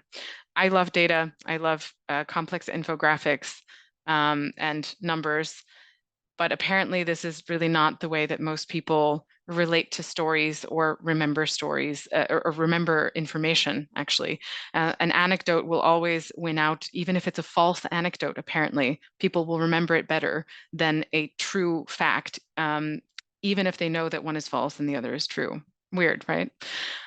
So the importance of narrative is huge. We've been working on developing a new political narrative for the progressive parties of Europe in an initiative that we're going to be launching in January at the European Commission with something called the Systems Transformation Hub. But aside from that, the last thing that I will share is on the massive explosion in digital technology and the fact that it's really transforming the entire sustainability sector and our ability to potentially deal with better optimize the way that we move forward. So as Metabolic within our ecosystem, we are developing several tools. This is a screenshot of something called the Global Metabolism Initiative, where we are trying to develop a geospatially, so a kind of a picture of density of the extraction of different resources across the planet and overlaying that with key risk factors like land degradation, et cetera. without these types of tools, we're really not able to handle the hundreds of thousands of data points that we get from, let's say, companies on their procurement to be able to see where they're really driving impact and risk across their value chains. This is a tool that we're developing in an open source way. We're looking for collaborators also to see how we can create easy to access heuristic scenario modeling for both people in the business sector as well as policymakers. So anyone who's interested in this, please let me know. This is a screenshot of something called the urban mining tool, which we developed for the Netherlands at first and have expanded to Europe together with the JRC, which helps us predict how much material will become available from buildings that are getting demolished and how to match that with new buildings that are going to be constructed. And then lastly, this is Link, which is our nature impact and risk assessment tool for companies that allows them to actually really quickly get an understanding of where they're having high level impacts or very risky assessment impacts on nature in their value chains. So I know that this isn't particularly structured, but I hope that it's at least a valuable fodder for some conversation. And these are the trends that I'm seeing in the kind of practitioner space that I'm happy to share more about. And I'm looking forward to the conversation with all of you. I need to figure out how to stop sharing. Maybe you can do that for me, David. I can do that for you. Great, I thanks. just learned that today. Okay, no, that's not the right one. Yes. I'm just going to David, jump I in. took care of We it. ready? Yeah. Thank you so much, Ava. Boy, that's so simple to get your arms around what you're doing. It's just so straightforward and logical. Actually, it is, but it's mind-boggling. And I'm trying to figure out how to ask what for you. But I know your mission is to leverage points, is to find leverage points within systems to create maximum impact and to strive for systems change as you do that. Everything I learned when I was growing up was to make things small so you could understand them, and whether it was in science or whatever, so you could understand them and get your arms around them. And now we're learning that isn't gonna help us solve the problems because everything's connected to everything else, which is what we also learned pretty much at the same time. But one example is, the discount rates and financing. It occurred to me, what if you shouldn't be discounting the future? What if the future is more valuable today than it will become? I mean, instead of a discount rate, you would want a negative discount rate. How would you add that to? I don't know if that's making sense to everybody, but how would you add that to your financial system? But I don't even want to stop there. How do we get to scale across communities? How do we tell stories? And I think that's pretty much key. I've learned the last 20 years that stories are what drives people's thinking. How do we do that with politics, where some right-wing people, particularly in the United States, are captivated by stories which are lies, and it doesn't matter, they still believe them because they're well told, and they manipulate the media in ways that spiral out of the control, and the progressives tend to be poor at that for some reason. So they need those messaging that you're talking about. I guess my question to you is, given all of this world that we're facing, what do you think are the key leverage points, both to bring the political system in with the economic system and with our social system in ways that make some sense and that will get us to sustainability? That's my question. Okay, John, that's great. That's basically like what do I think the answer to everything to the problems, Yeah, the poly exactly. crisis. I mean, I think obviously we all know that there are no silver bullets. There aren't, even the kind of narrative around leverage points is a bit mythologized because and I use it all the time, but in reality, there aren't really these simple places where you can intervene where suddenly everything unlocks and unfolds and is solved. So I think that actually we need to be working concurrently at multiple scales. So that's one of the things that we're seeing is that, to really transform a system, in the end, all of its parts need to be acting differently. So when we're talking about urban systems, for example, it's not enough to work at the community level and get communities to try to set up new businesses or value chains or community centers.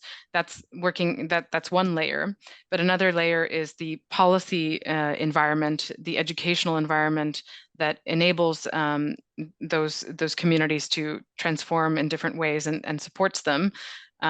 There's the business layer that changes over time. There's the physical infrastructure, et cetera. So really, to drive systems change, you need to figure out how to drive a coordinated shift across all of those layers in a sequence that makes sense.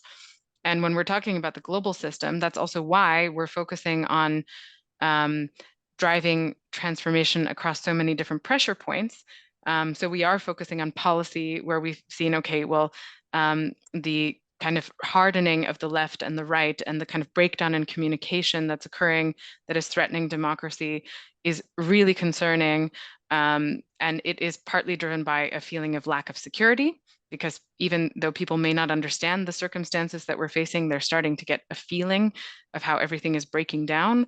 And that lack of security translates into tribalism, but it's also combined with misinformation that's being spread on the internet. It's combined, so there are all of these different layers. So how to counteract that? Well, our idea is about creating positive future visions and narratives and embedding them in with the right politicians in areas that are at risk, starting with European nations that have at-risk elections, and then making sure that the policies that are being put forward are actually holistically, looking at outcomes toward a well-being economy across multiple variables, not in just one area. So that's kind of policy. And then once we've done that in Europe, we hope to port that over to the US, where I'm originally from as well. And then with the financial system, this has to happen in parallel, because a lot of the policy blockages are occurring because we are stuck in a neoliberal capitalist model that prioritizes economic growth at the expense of everything else. So how do you start to break that down? The Missing Trillions event series is around investigating that. So questioning, okay, can we break it down from inside the system? Unlikely, but maybe there are some pathways. Or can we at least patch the way things are working within the system through new tips and tricks of new mechanisms? Or can we break it down from outside the system? So in the end, we've organized our work across 6 transitions. The most underlying one is the mindset transition. Then on top of that, we have governance, and then finance, and then we have cities and regions, agri-food and biodiversity, and products and services. So those are transitions of human systems. And we're working across all of those in different collaborations and partnerships to drive meaningful transformation. Amazing. Thank you. Well done. I think you just gave the answer to everything. It's not an easy, I hope not. That's not an easy answer. No. But I mean, it's an ongoing process. It's an ongoing question. We've all been learning that it's much better to live in the question and watch what flows than to cling to an answer, because the answer expires quickly in many cases, or never was good. So that was a very good answer to that. I'm going to move to the general discussion, and I have a feeling I promised. Thanks. Carl, thank you very much, by the way, and thank you, John, for a provocative question. I promised Carl that he could respond to Rhonda's question, and I'd also like to promise Ava that when we finish a little loop around Carl, that we can specifically have a couple more questions from you, because we didn't have sufficient time for the richness of your presentation. So one other logistical announcement is I will not close the Zoom precisely at on the half-hour mark, whatever time zone you're in. So if people want to linger and continue the discussion, you're most welcome to. If you've got other things to go to, I can declare it complete, and then we can do a little more conversation. Carl Hosker, would you like to comment on the final question you got? Yeah, thanks. And I'll give a shot, and Rhonda, you can pose it again if I don't hit on it quite perfectly. I want to pick up on something that Eva said too, on narratives. Narratives are used by all sides in all sorts of topics, and I'm at one level, I'm sad to say that one narrative put out by renewable advocates says that renewable energy is cheaper than fossil fuels now, full stop. You're stupid if you do anything but renewable energy. Sadly, this is simplistic. What they're referring to is renewable electricity. Let's not talk about renewable energy in a more broad sense. And you can have a standalone solar or wind turbine put out electricity at 2 cents or 3 cents a kilowatt hour on what's called a levelized basis. That sounds cheaper than a lot of other things, but that's just looking at a solar plant, maybe putting out power at 20% of the year. That's their typical capacity factor. Maybe it's up to 25% in some cases. Wind, 30, 40% of the time it blows. If you're going to build a grid, you need other stuff. And so 2 or 3 cents a kilowatt hour is not the price. I think that's relevant to Rhonda's question, especially when we talk to developing countries. Again, there's a narrative that says they should skip that other stuff, just build renewables. Sadly, they can't deliver electricity reliably and affordably to their growing urban populations by just building renewables. You need some other stuff with it. And this kind of flows into my broader point of if countries like the US, if countries in the European Union pull out of, say, completely out of the nuclear industry, completely out of carbon capture, there will be other countries that will export nuclear reactors or carbon capture technology to developing countries who have growing power needs. And I worry about the safety of those reactors. I worry about what kind of waste disposal promises come with it. I worry about proliferation risks if, say, Russia is the major exporter of reactors, which right now it is a major exporter of reactors.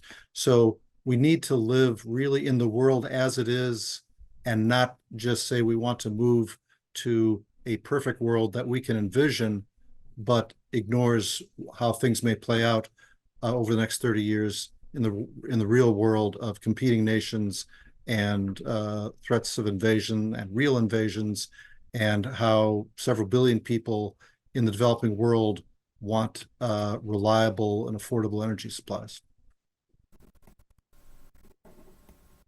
Did I touch on everything you needed, Rhonda? That touched on some of the most important.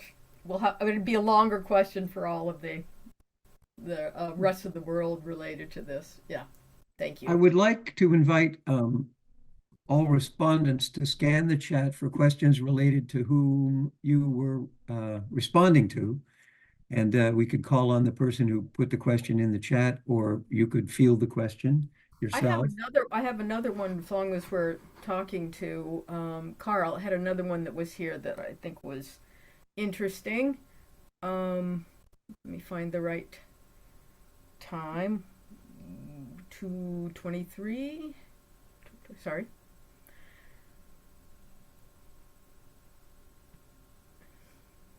I have to find it by the time that when the check came in. Okay. God, I wish I could find it. I don't see it right off the hand. Here we go.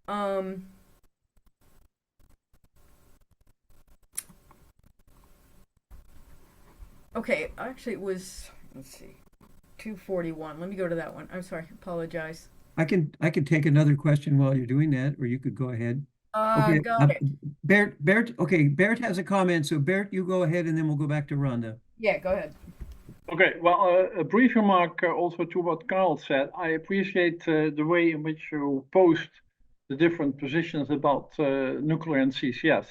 And when we were making these scenarios in the past, and probably now, we always had to make decisions about the way in which decisions are made. And I think there are two remarks I wanted to add to your presentation. The first one is, you didn't mention that implicit in most of the standard scenarios is a certain growth of economic activity. And often that's not discussed. There is a kind of a base idea about growth as usual. But of course, what you presented as energy needs are in fact the kind of things which we derived from GDP extrapolations. And I still remember the time that I was forced 20 years ago by the Dutch government to assume that also the Dutch people would become twice as rich by 2045. So the richest among the richest people in the world were still supposed, in conventional thinking, to become twice as rich.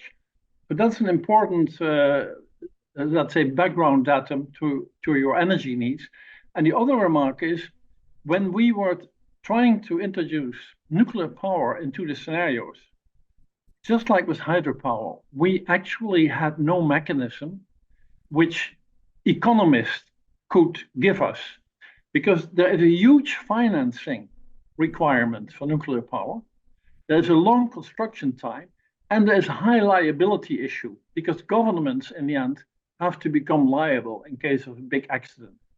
So the consequence is that for nuclear power to operate, look at the French state, you need more government, not less government. And unfortunately, more government for the last 25 years is not very popular. It's not the mood of the days. So do you agree that perhaps we have to change minds in this respect if we really go for such top-down options? Because probably it will be a top-down option. I hope I'm on unmute. I agree with a lot of what you said, Bert, and especially where one sees nuclear plants moving forward now, they tend to be with some government support or giant state-owned electric utilities. That may change if we can commercialize a generation of small modular reactors, which bring costs down and upfront investments down, but maybe not. And I would say that also consistent with one of the themes in your talk too is, I don't think we're ever going to get to net zero under sort of pure market forces, even if we slap on a carbon tax. The way that net zero energy systems have to fit together require a stronger role for government planning and coordination. I think in Europe they call it like industry or sector coupling. If we're going to have a hydrogen industry, where is it getting electricity? Where is it sending the hydrogen? If we're going to, we need planning to build a much bigger electricity transmission system. If we're going to go even to 50–80% solar and wind, you need a bigger transmission system. All nations, except authoritarian nations, are finding it hard to build transmission. So you need government to step in and say, we actually need this to get to net zero. Yeah, I agree. John Wells has his hand up. I just got a quick follow-up, and it gets to governance. And I'll never forget being invited to a meeting of a Chinese delegation about 25 years ago in the western suburbs of the Twin Cities. And I was talking about the state water plan that I led the development of, and talking about the state land use plan, and all these things we wanted to do and we wanted to get communities to do. And the delegation, a member from the delegation asked me, well, why don't you just tell them to do it like we do in China? Just make it happen. And so it goes to, is democracy the right model? And the alternative can go in a radically wrong direction too. Trump just said the other day, he's going to close the border and he's going to drill, like completely oblivious to the world. And we can all talk, we don't want to digress there, but I just don't know how we handle the need that different societies have for governance. I do want somebody telling me to buy an all-electric car and making me do it. Otherwise I'll go cheap. I'll go with a Prius or something, and it'll go in the wrong direction, but just less fast in the wrong direction. So anyway, that's I don't know if there's a question in there, but that's my comment on it.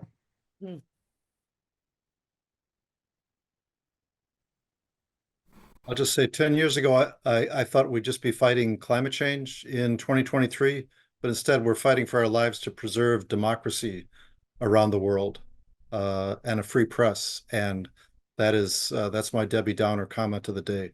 Yeah. I would like to preserve both a safe climate and democracy, and not adopt the Chinese model of decision making. Carl, that wasn't a Debbie Downer moment. If the wolves are at the door, it's helpful to know it. Yeah. It's good. Rhonda, you can go ahead with your question for Carl, and let's then we'll move widen on, the. 'cause Carl's had a chance to ask some questions, so why don't we move on? And No, it's okay. It's okay because you had one teed up. Ron has his hand up. yeah, Okay, Ron, go ahead. but there are a lot of questions on the chat also. We don't want to. Okay. Well, the respondents can be looking down because I am unable to see the chat when I'm in this function. Ron, go ahead. Thanks everybody for presentations. This is almost for everybody, but probably more for Eva. So the ecology of complex systems tells us that when you change scale, you change type, and therefore there are different questions and different factors. In Checklin's soft systems, CATWO teaches you how you can weave a rich narrative about any system. So I'm wondering how you're changing the mindset is the place to intervene, but as you try to scale up some of the projects that you have done this far, all of the context and all of the issues and most of the questions are going to change. So how are you using mindset and narrative to deal with change in scale, change in type, and increasing complexity? Yeah, thanks, Ron. And unfortunately, I don't have the answer to your question. When it comes to the transitions that we've organized and the mindset shift as the kind of underlying piece, I would say that that's an area where we're still doing a lot of investigation ourselves for how to actually approach to use this as a lever in the work that we're doing. So this effort now that we're trying to develop the new political narratives, it's an experiment. We're trying to get a lot of input from stakeholders that are normally not spoken with, and try to create something that's much more broadly appealing. And it remains to be seen how this lands, whether it lands well at the level of the European Commission, whether it needs to be tweaked or changed for individual nation states, or how this will progress. But that's just one effort. The kind of bigger thing, right now, I think with the use of the internet as this kind of information spreads like a virus on the internet, basically. And it replicates, it gets distorted, it gets mutated. And I think that this is one of the biggest things that is actually controlling, it's a tool that can be used to manipulate narratives, to generate them. And I think on our side of the fence, if I may call it that, we're always very cautious about being Machiavellian. But actually, there's so much evidence out there that there are, right-wing organizations and various groups that are literally paying for bots to spread information or to control the outcome of elections. I mean, this has been publicized as well. So I guess I wonder whether the kind of question that you're asking relates also to the physics of, mindset shift in the way that might occur through a medium like the internet. But anyway, in short, the answer is I'm not sure. I don't know. If you have ideas, I'm all ears as well, because we're exploring a lot on how to do this. Yeah, I'm kind of in the same boat, and yeah, I mean, there, just like entropy and dissipation of energy, there is now an entire system that dissipates ideas and does it much as it can, just as fast as it can, and that's why narrative is very useful. But again, it's how we're going to distribute it beyond a group that already understands you. I mean, if you're going to have a Peter Senge conversation, you can only have it with people that understand Peter Senge.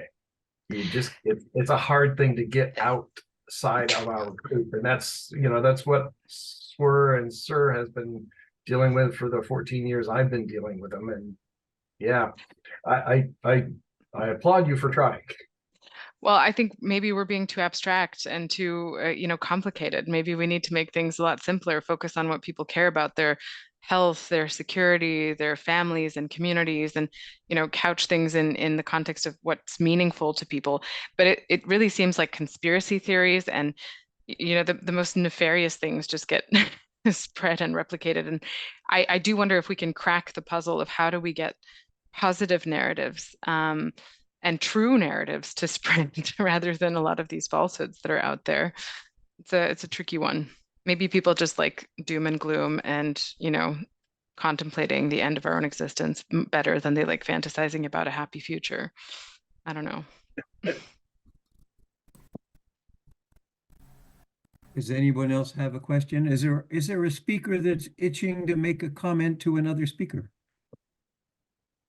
I saw that Eva, you had said several questions, I guess related to Carl, but probably fits on for some of the other presenters. So maybe you want to ask those?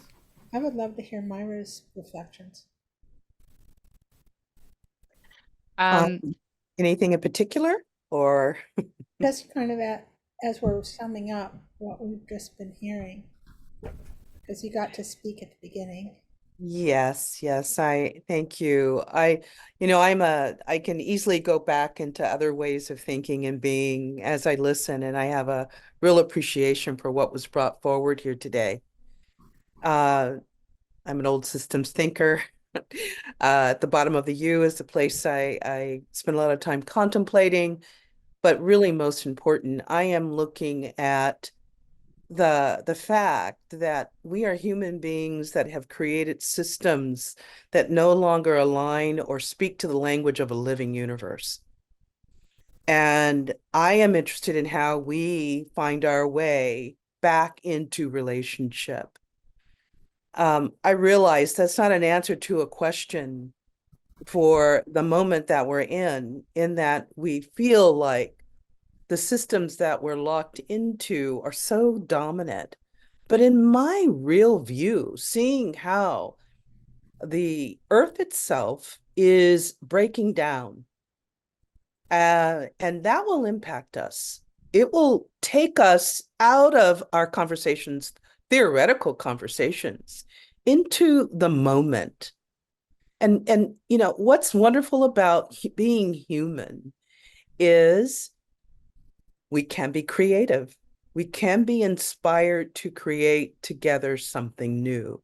We can, in special moments, go outside of boundaries of our thinking, our dominant thinking, perceiving structures. We really need that now. To me, it's like a moment in which Einstein's theory, E equals MC2, needs to follow the full extrapolated theorem and bring P into the equation. It's a whole different dynamic.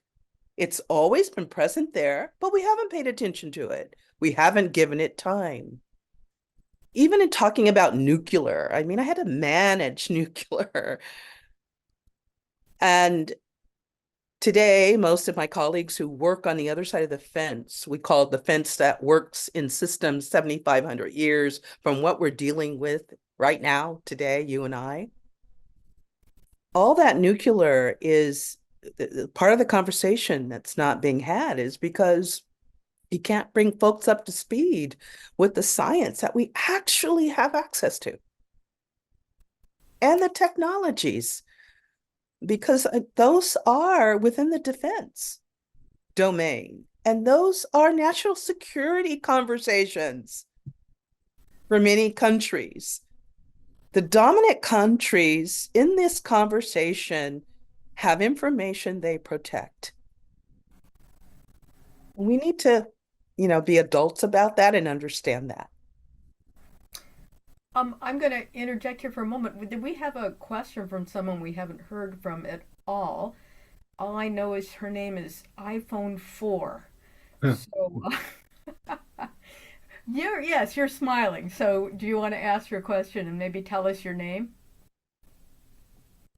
You're on mute.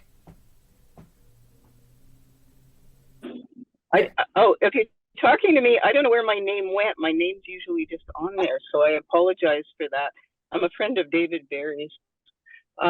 This is really interesting, and I've been listening to. What is I your just want name? to say, Carol English, and I'm in Canada. So same thing up here. We're a little behind you in terms of our right wingness, but we're getting there too. I guess I've been listening to a lot of the speakers today, but also other people that are posting dialogues up on the internet, and some very, very brilliant, insightful people. And I mean, I listen and I'm just sort of amazed at the collective intelligence. But then I think, how do we, this has come up before, it's like, how does this possibly translate into action? Like when I think that the majority, like I would say everybody here, I'm guessing, is probably in the top 1% financially of the world, or in the top 5, like nobody in this group probably has to worry about their finances. They have some choice in their lives. I'm thinking about the 99% of people who are just surviving and who need to change their behavior, but have no means to do it. And I don't know. I mean, maybe this has been addressed before, but I'm just curious about what people think, because I just feel this huge gap, and I don't know how that this could be bridged. I mean, the government, certainly we need different government policies, but I don't know. I mean, I could start going down different rabbit holes, but I'm going to leave it there. It's just a sort of, yeah, I feel really at a loss about how we could possibly dig ourselves out of the situation we're in. Thank you, Carol. That ties into some of the comments we've heard already about how do we communicate to a wider circle of people and address what they perceive as their needs in a manner that they can understand. And I've noticed that over this discussion and in the presentation, some rather good anecdotes and stories crept in and helped each of the speakers make their points. So it's part of the mix. Would any of the speakers like to comment on what Carol both commented? David, can I just clarify? I think a lot of people do understand it. I think they have no means of acting, not that they have no idea. That's what I'm saying. I think a lot of people get it and just have no, they're just surviving, and they have no, what are they going to do in their little apartments or their little, are they going to, I just can't see that bridge. And it's not about not understanding. I think it's even more about not having any means to act through. Comments from speakers or anyone else? Yes, please. Sorry, can't raise my hand. Don't know where to do that. Okay. I would just like to add that Teresa, is this a response to Carol's question, or are you in the queue for the next question? Oh, to Carol, yes. Okay, good. Carol, Go ahead. and also in general. I would just like to say or remind everybody that we are not in the situation we're in all of a sudden.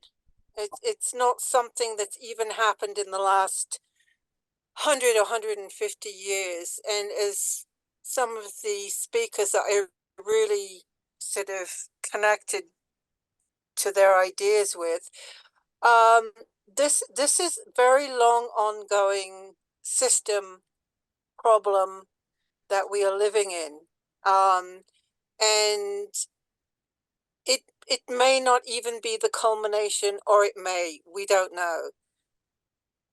Mostly, I would like to say that, while the problems can seem insurmountable, human beings have a lot of resilience and a lot of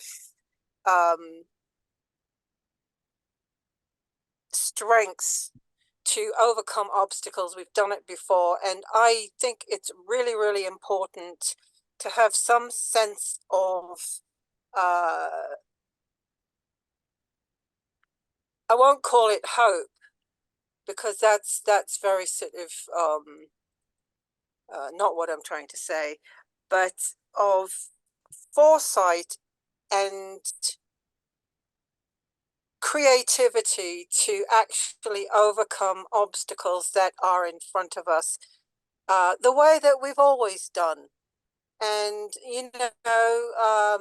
there's some bad shit going on, yes, but people can do it, and a lot of it is in people's heads, in their minds.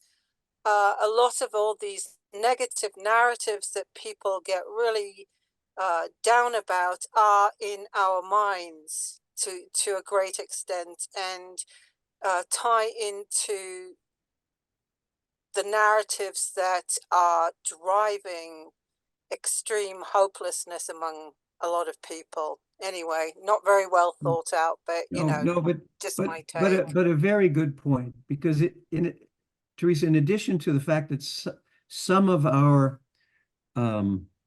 experiences are in the mind, a huge proportion of the way in which we hold tangible experience is also in the mind. What's our attitude towards it? What's our reaction towards it? How do past traumas influence how we experience it when it happens? So it's an important point to make. Do any speakers want to respond? Next in the queue is Alexandra Sokol, so you're up next. But does anybody want to respond to what you just heard from Carol and Teresa? I'm gonna have to jump in a moment anyway. But so then I will respond.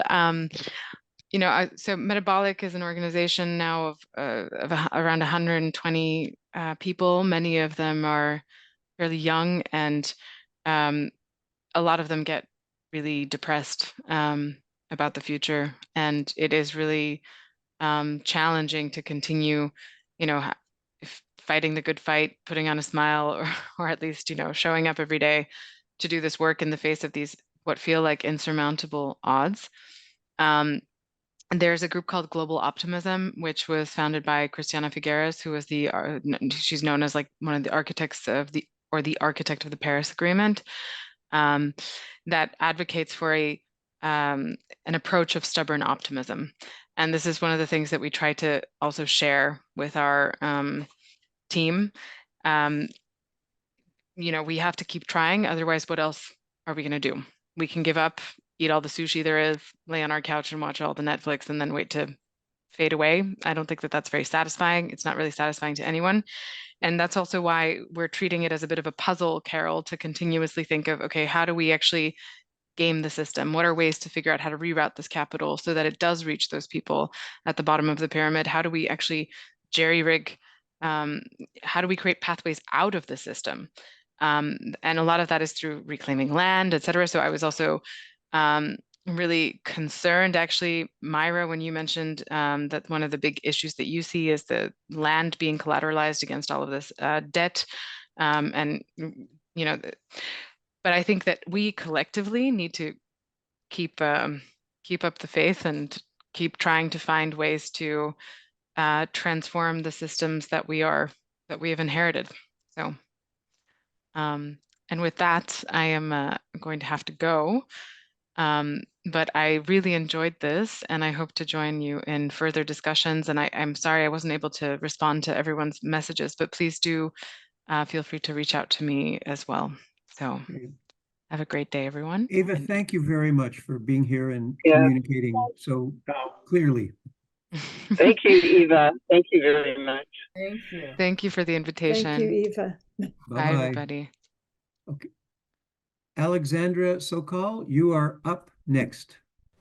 Unfortunately, Eva kind of echoed quite a bit of what I was going to say. I now have to jump off. But more and more what, I find that by working on a localized level and a connected localized level across numerous different pathways, we certainly are finding that by engaging communities more face-to-face and allowing them to participate in a lot of the solutions. Like right now, we're working on a combination of disaster resilience hubs and also working in the sector of diminishing. Sorry, hang on one second.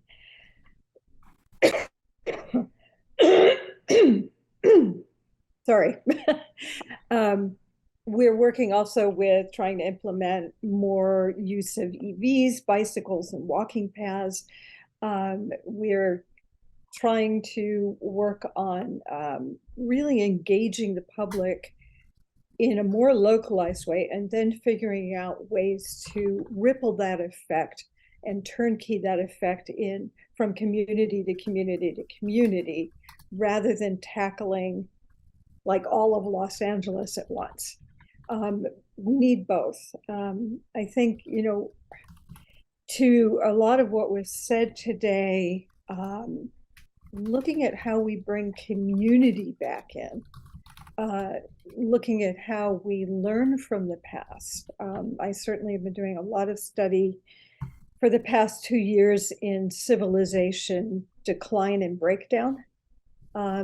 We need new systems, and I'm constantly looking to connect with those thinkers who have different ways that we can pivot, you know, across monetary thinking. I mean, it is a huge task. I find that if we balance the all of the data and the negative fear with the positive solutions, that we get more traction in what we're doing. So, you know, I love all of you. I love your minds. Thank you, Myra, also, because I'm very aligned with a lot of the work that you're doing, and also what Eva has been doing. I unfortunately need to go, but I think, you know, as we all know, there's no one bullet solution. We're in a very strange pivotal time, and an evolution, I think, if we handle this the right way. The question is, how do we move the dial fast enough? We all know what we need to do. A lot of it, having sat through a 90-minute commission meeting last night in Santa Monica, you know, we're faced with governmental boards and councils that move slowly, are not as educated, don't put the priorities in the right place. And we're struggling on municipal levels with finance. So how do we break those barriers with unique and different ways to fund, you know, when we're worried about potholes and infrastructure? So anyway, thank you all. Alexandra, that was a helpful comment to actually give some example at local scale. Mm-hmm. There were two advantages to local scale. First of all, the global scale is the sum of all locals. And secondly, if this was in a comment from Dennis Meadows when I had to set up a Zoom between Dennis and Sandra Faber, the astronomer that was with us in late November. Mm-hmm. He said, if you encourage people to do in their area whatever would work if in the world if everybody did it, well, probably everybody's not going to do it, but your community then has more resilience, more chance at adaptation, and a better chance of being part of the rebuilding after a collapse.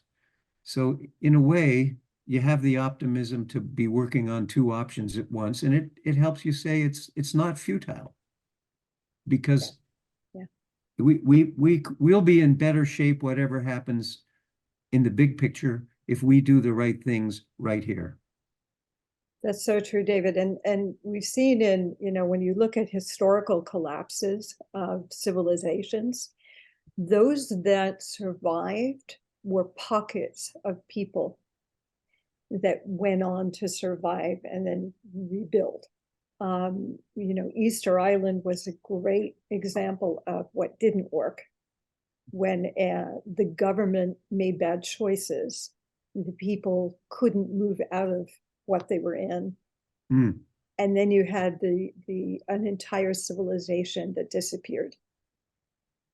I like the term pockets. I use it a lot, Alexandra. And Jared Diamond in his book Collapse says that one of the things that's helpful is what are the relationships between and among the pockets. Correct. Yeah. Because that adds to the resilience. Absolutely. And it's a bit like the imaginal cells inside the caterpillar. You clump and then you cluster the clumps, and pretty soon the whole thing transforms. That's a metaphor. And I think to leave it on a little bit of a positive note, which I've talked with a lot of people about, because I'm always looking at the positive, and that's what I'm writing about these days. how do we put the positive in this? We're seeing a lot of younger people and you know, all ages reaching toward creating intentional communities that are off grid, that are growing their own food, that are striving to come back to community and more indigenous ways of connecting with our earth and planet. I am actually seeing that if you look at the flip side, if you look at the positive things going on and you bring those positive things forward, there's a lot of hope out there. So, you know, it's how we connect that to our existing government. How do we transform our existing governments? You know, a lot of times we talk about China. Well, you know, anytime you have a government that basically tells the people what to do, you can actually move things more quickly, often in the wrong direction as well. So I think, you know, it's this combined effort across the macrocosm and the microcosm that I think if we find this middle way, this sort of, let's put the positive language back in it, let's bring the positive forward, and let's find better ways to find solutions. I think, you know, our biggest challenge is going to be in revamping an economic system that no longer works. I think that's true. Right. But I've been working a lot with the donut economics people, so there is hope. Yeah, that's Anyway, a very good model. Alexandra, I know you got to jump, Yeah, so I do. you have full dispensation to disappear if you have to. Go ahead. Thank you, everyone. Bring us Okay, home, thank David. you. Bye-bye. Who's got a burning share? That was Could what it you was bring called us in home? one universe. Questions, comments? I'll go to gallery so I can see more hands. Does anybody spot a hand, or does anybody have a question from the chat? I saw somebody, John Richardson, welcome. And if you unmute yourself, there you go. I think, am I unmuted? You are unmuted, yep. Okay.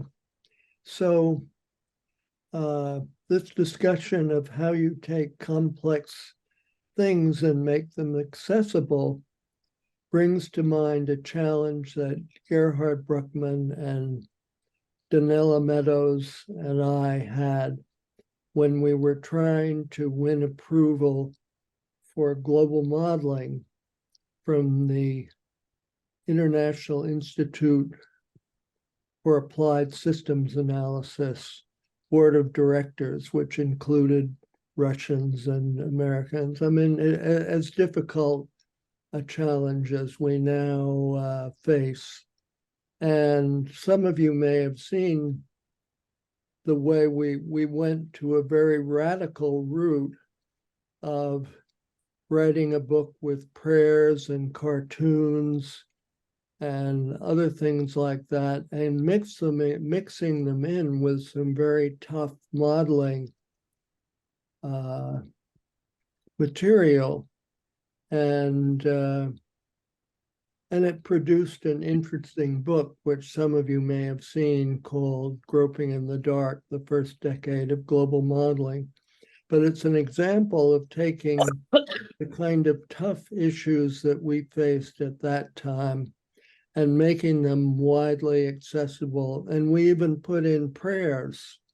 Dana Meadows concluded the book with the prayers. So don't leave off cartoons So helpful to have. and rigorous analysis and prayers and love, and blend them all together in a way, and different audiences may find appealing those parts and gather on to some of the other parts that you're making as well. These issues are tough, but selling global modeling to the world was not so easy either.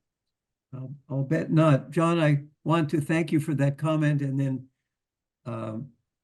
give you a deep thanks for all of your work as an early pioneer in this conversation many decades ago, and you're continuing to contribute to young people through many decades in North America and in Singapore and elsewhere.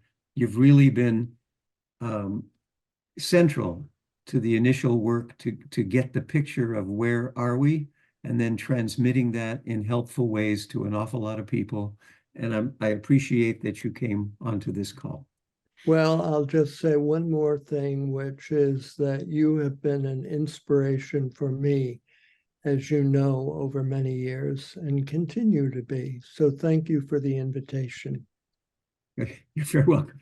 John and I have formed a mutual admiration society in which you're all welcome to become members.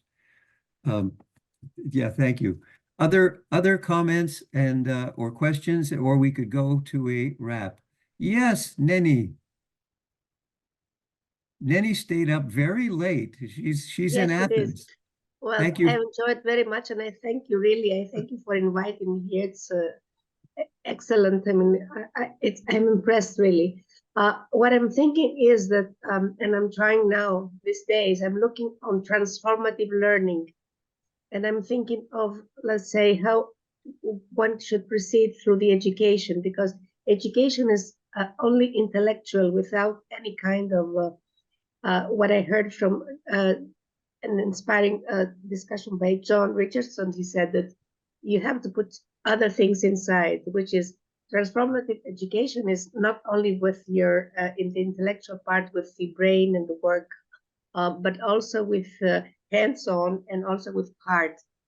So this is a way, I mean, that proceeding in a way that you don't receive only the message or the knowledge only, you know, as a reference knowledge, but you just get the tacit knowledge. Sorry, I have a cold of. You get the tacit knowledge, and also you get a way of the communication through the teacher and the student through the transformative way. That's what I want to say. Thank you for that.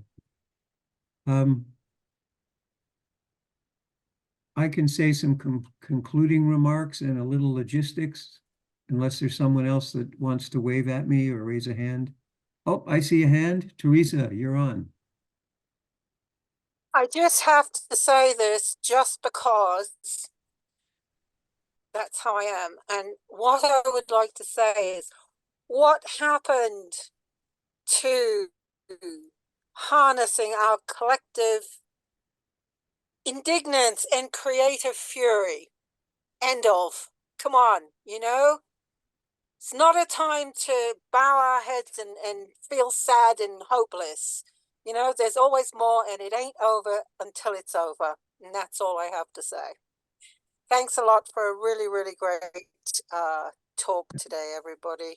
Could you say those two amazing phrases again? What kind of indignance and what kind of fury? I got to write those down.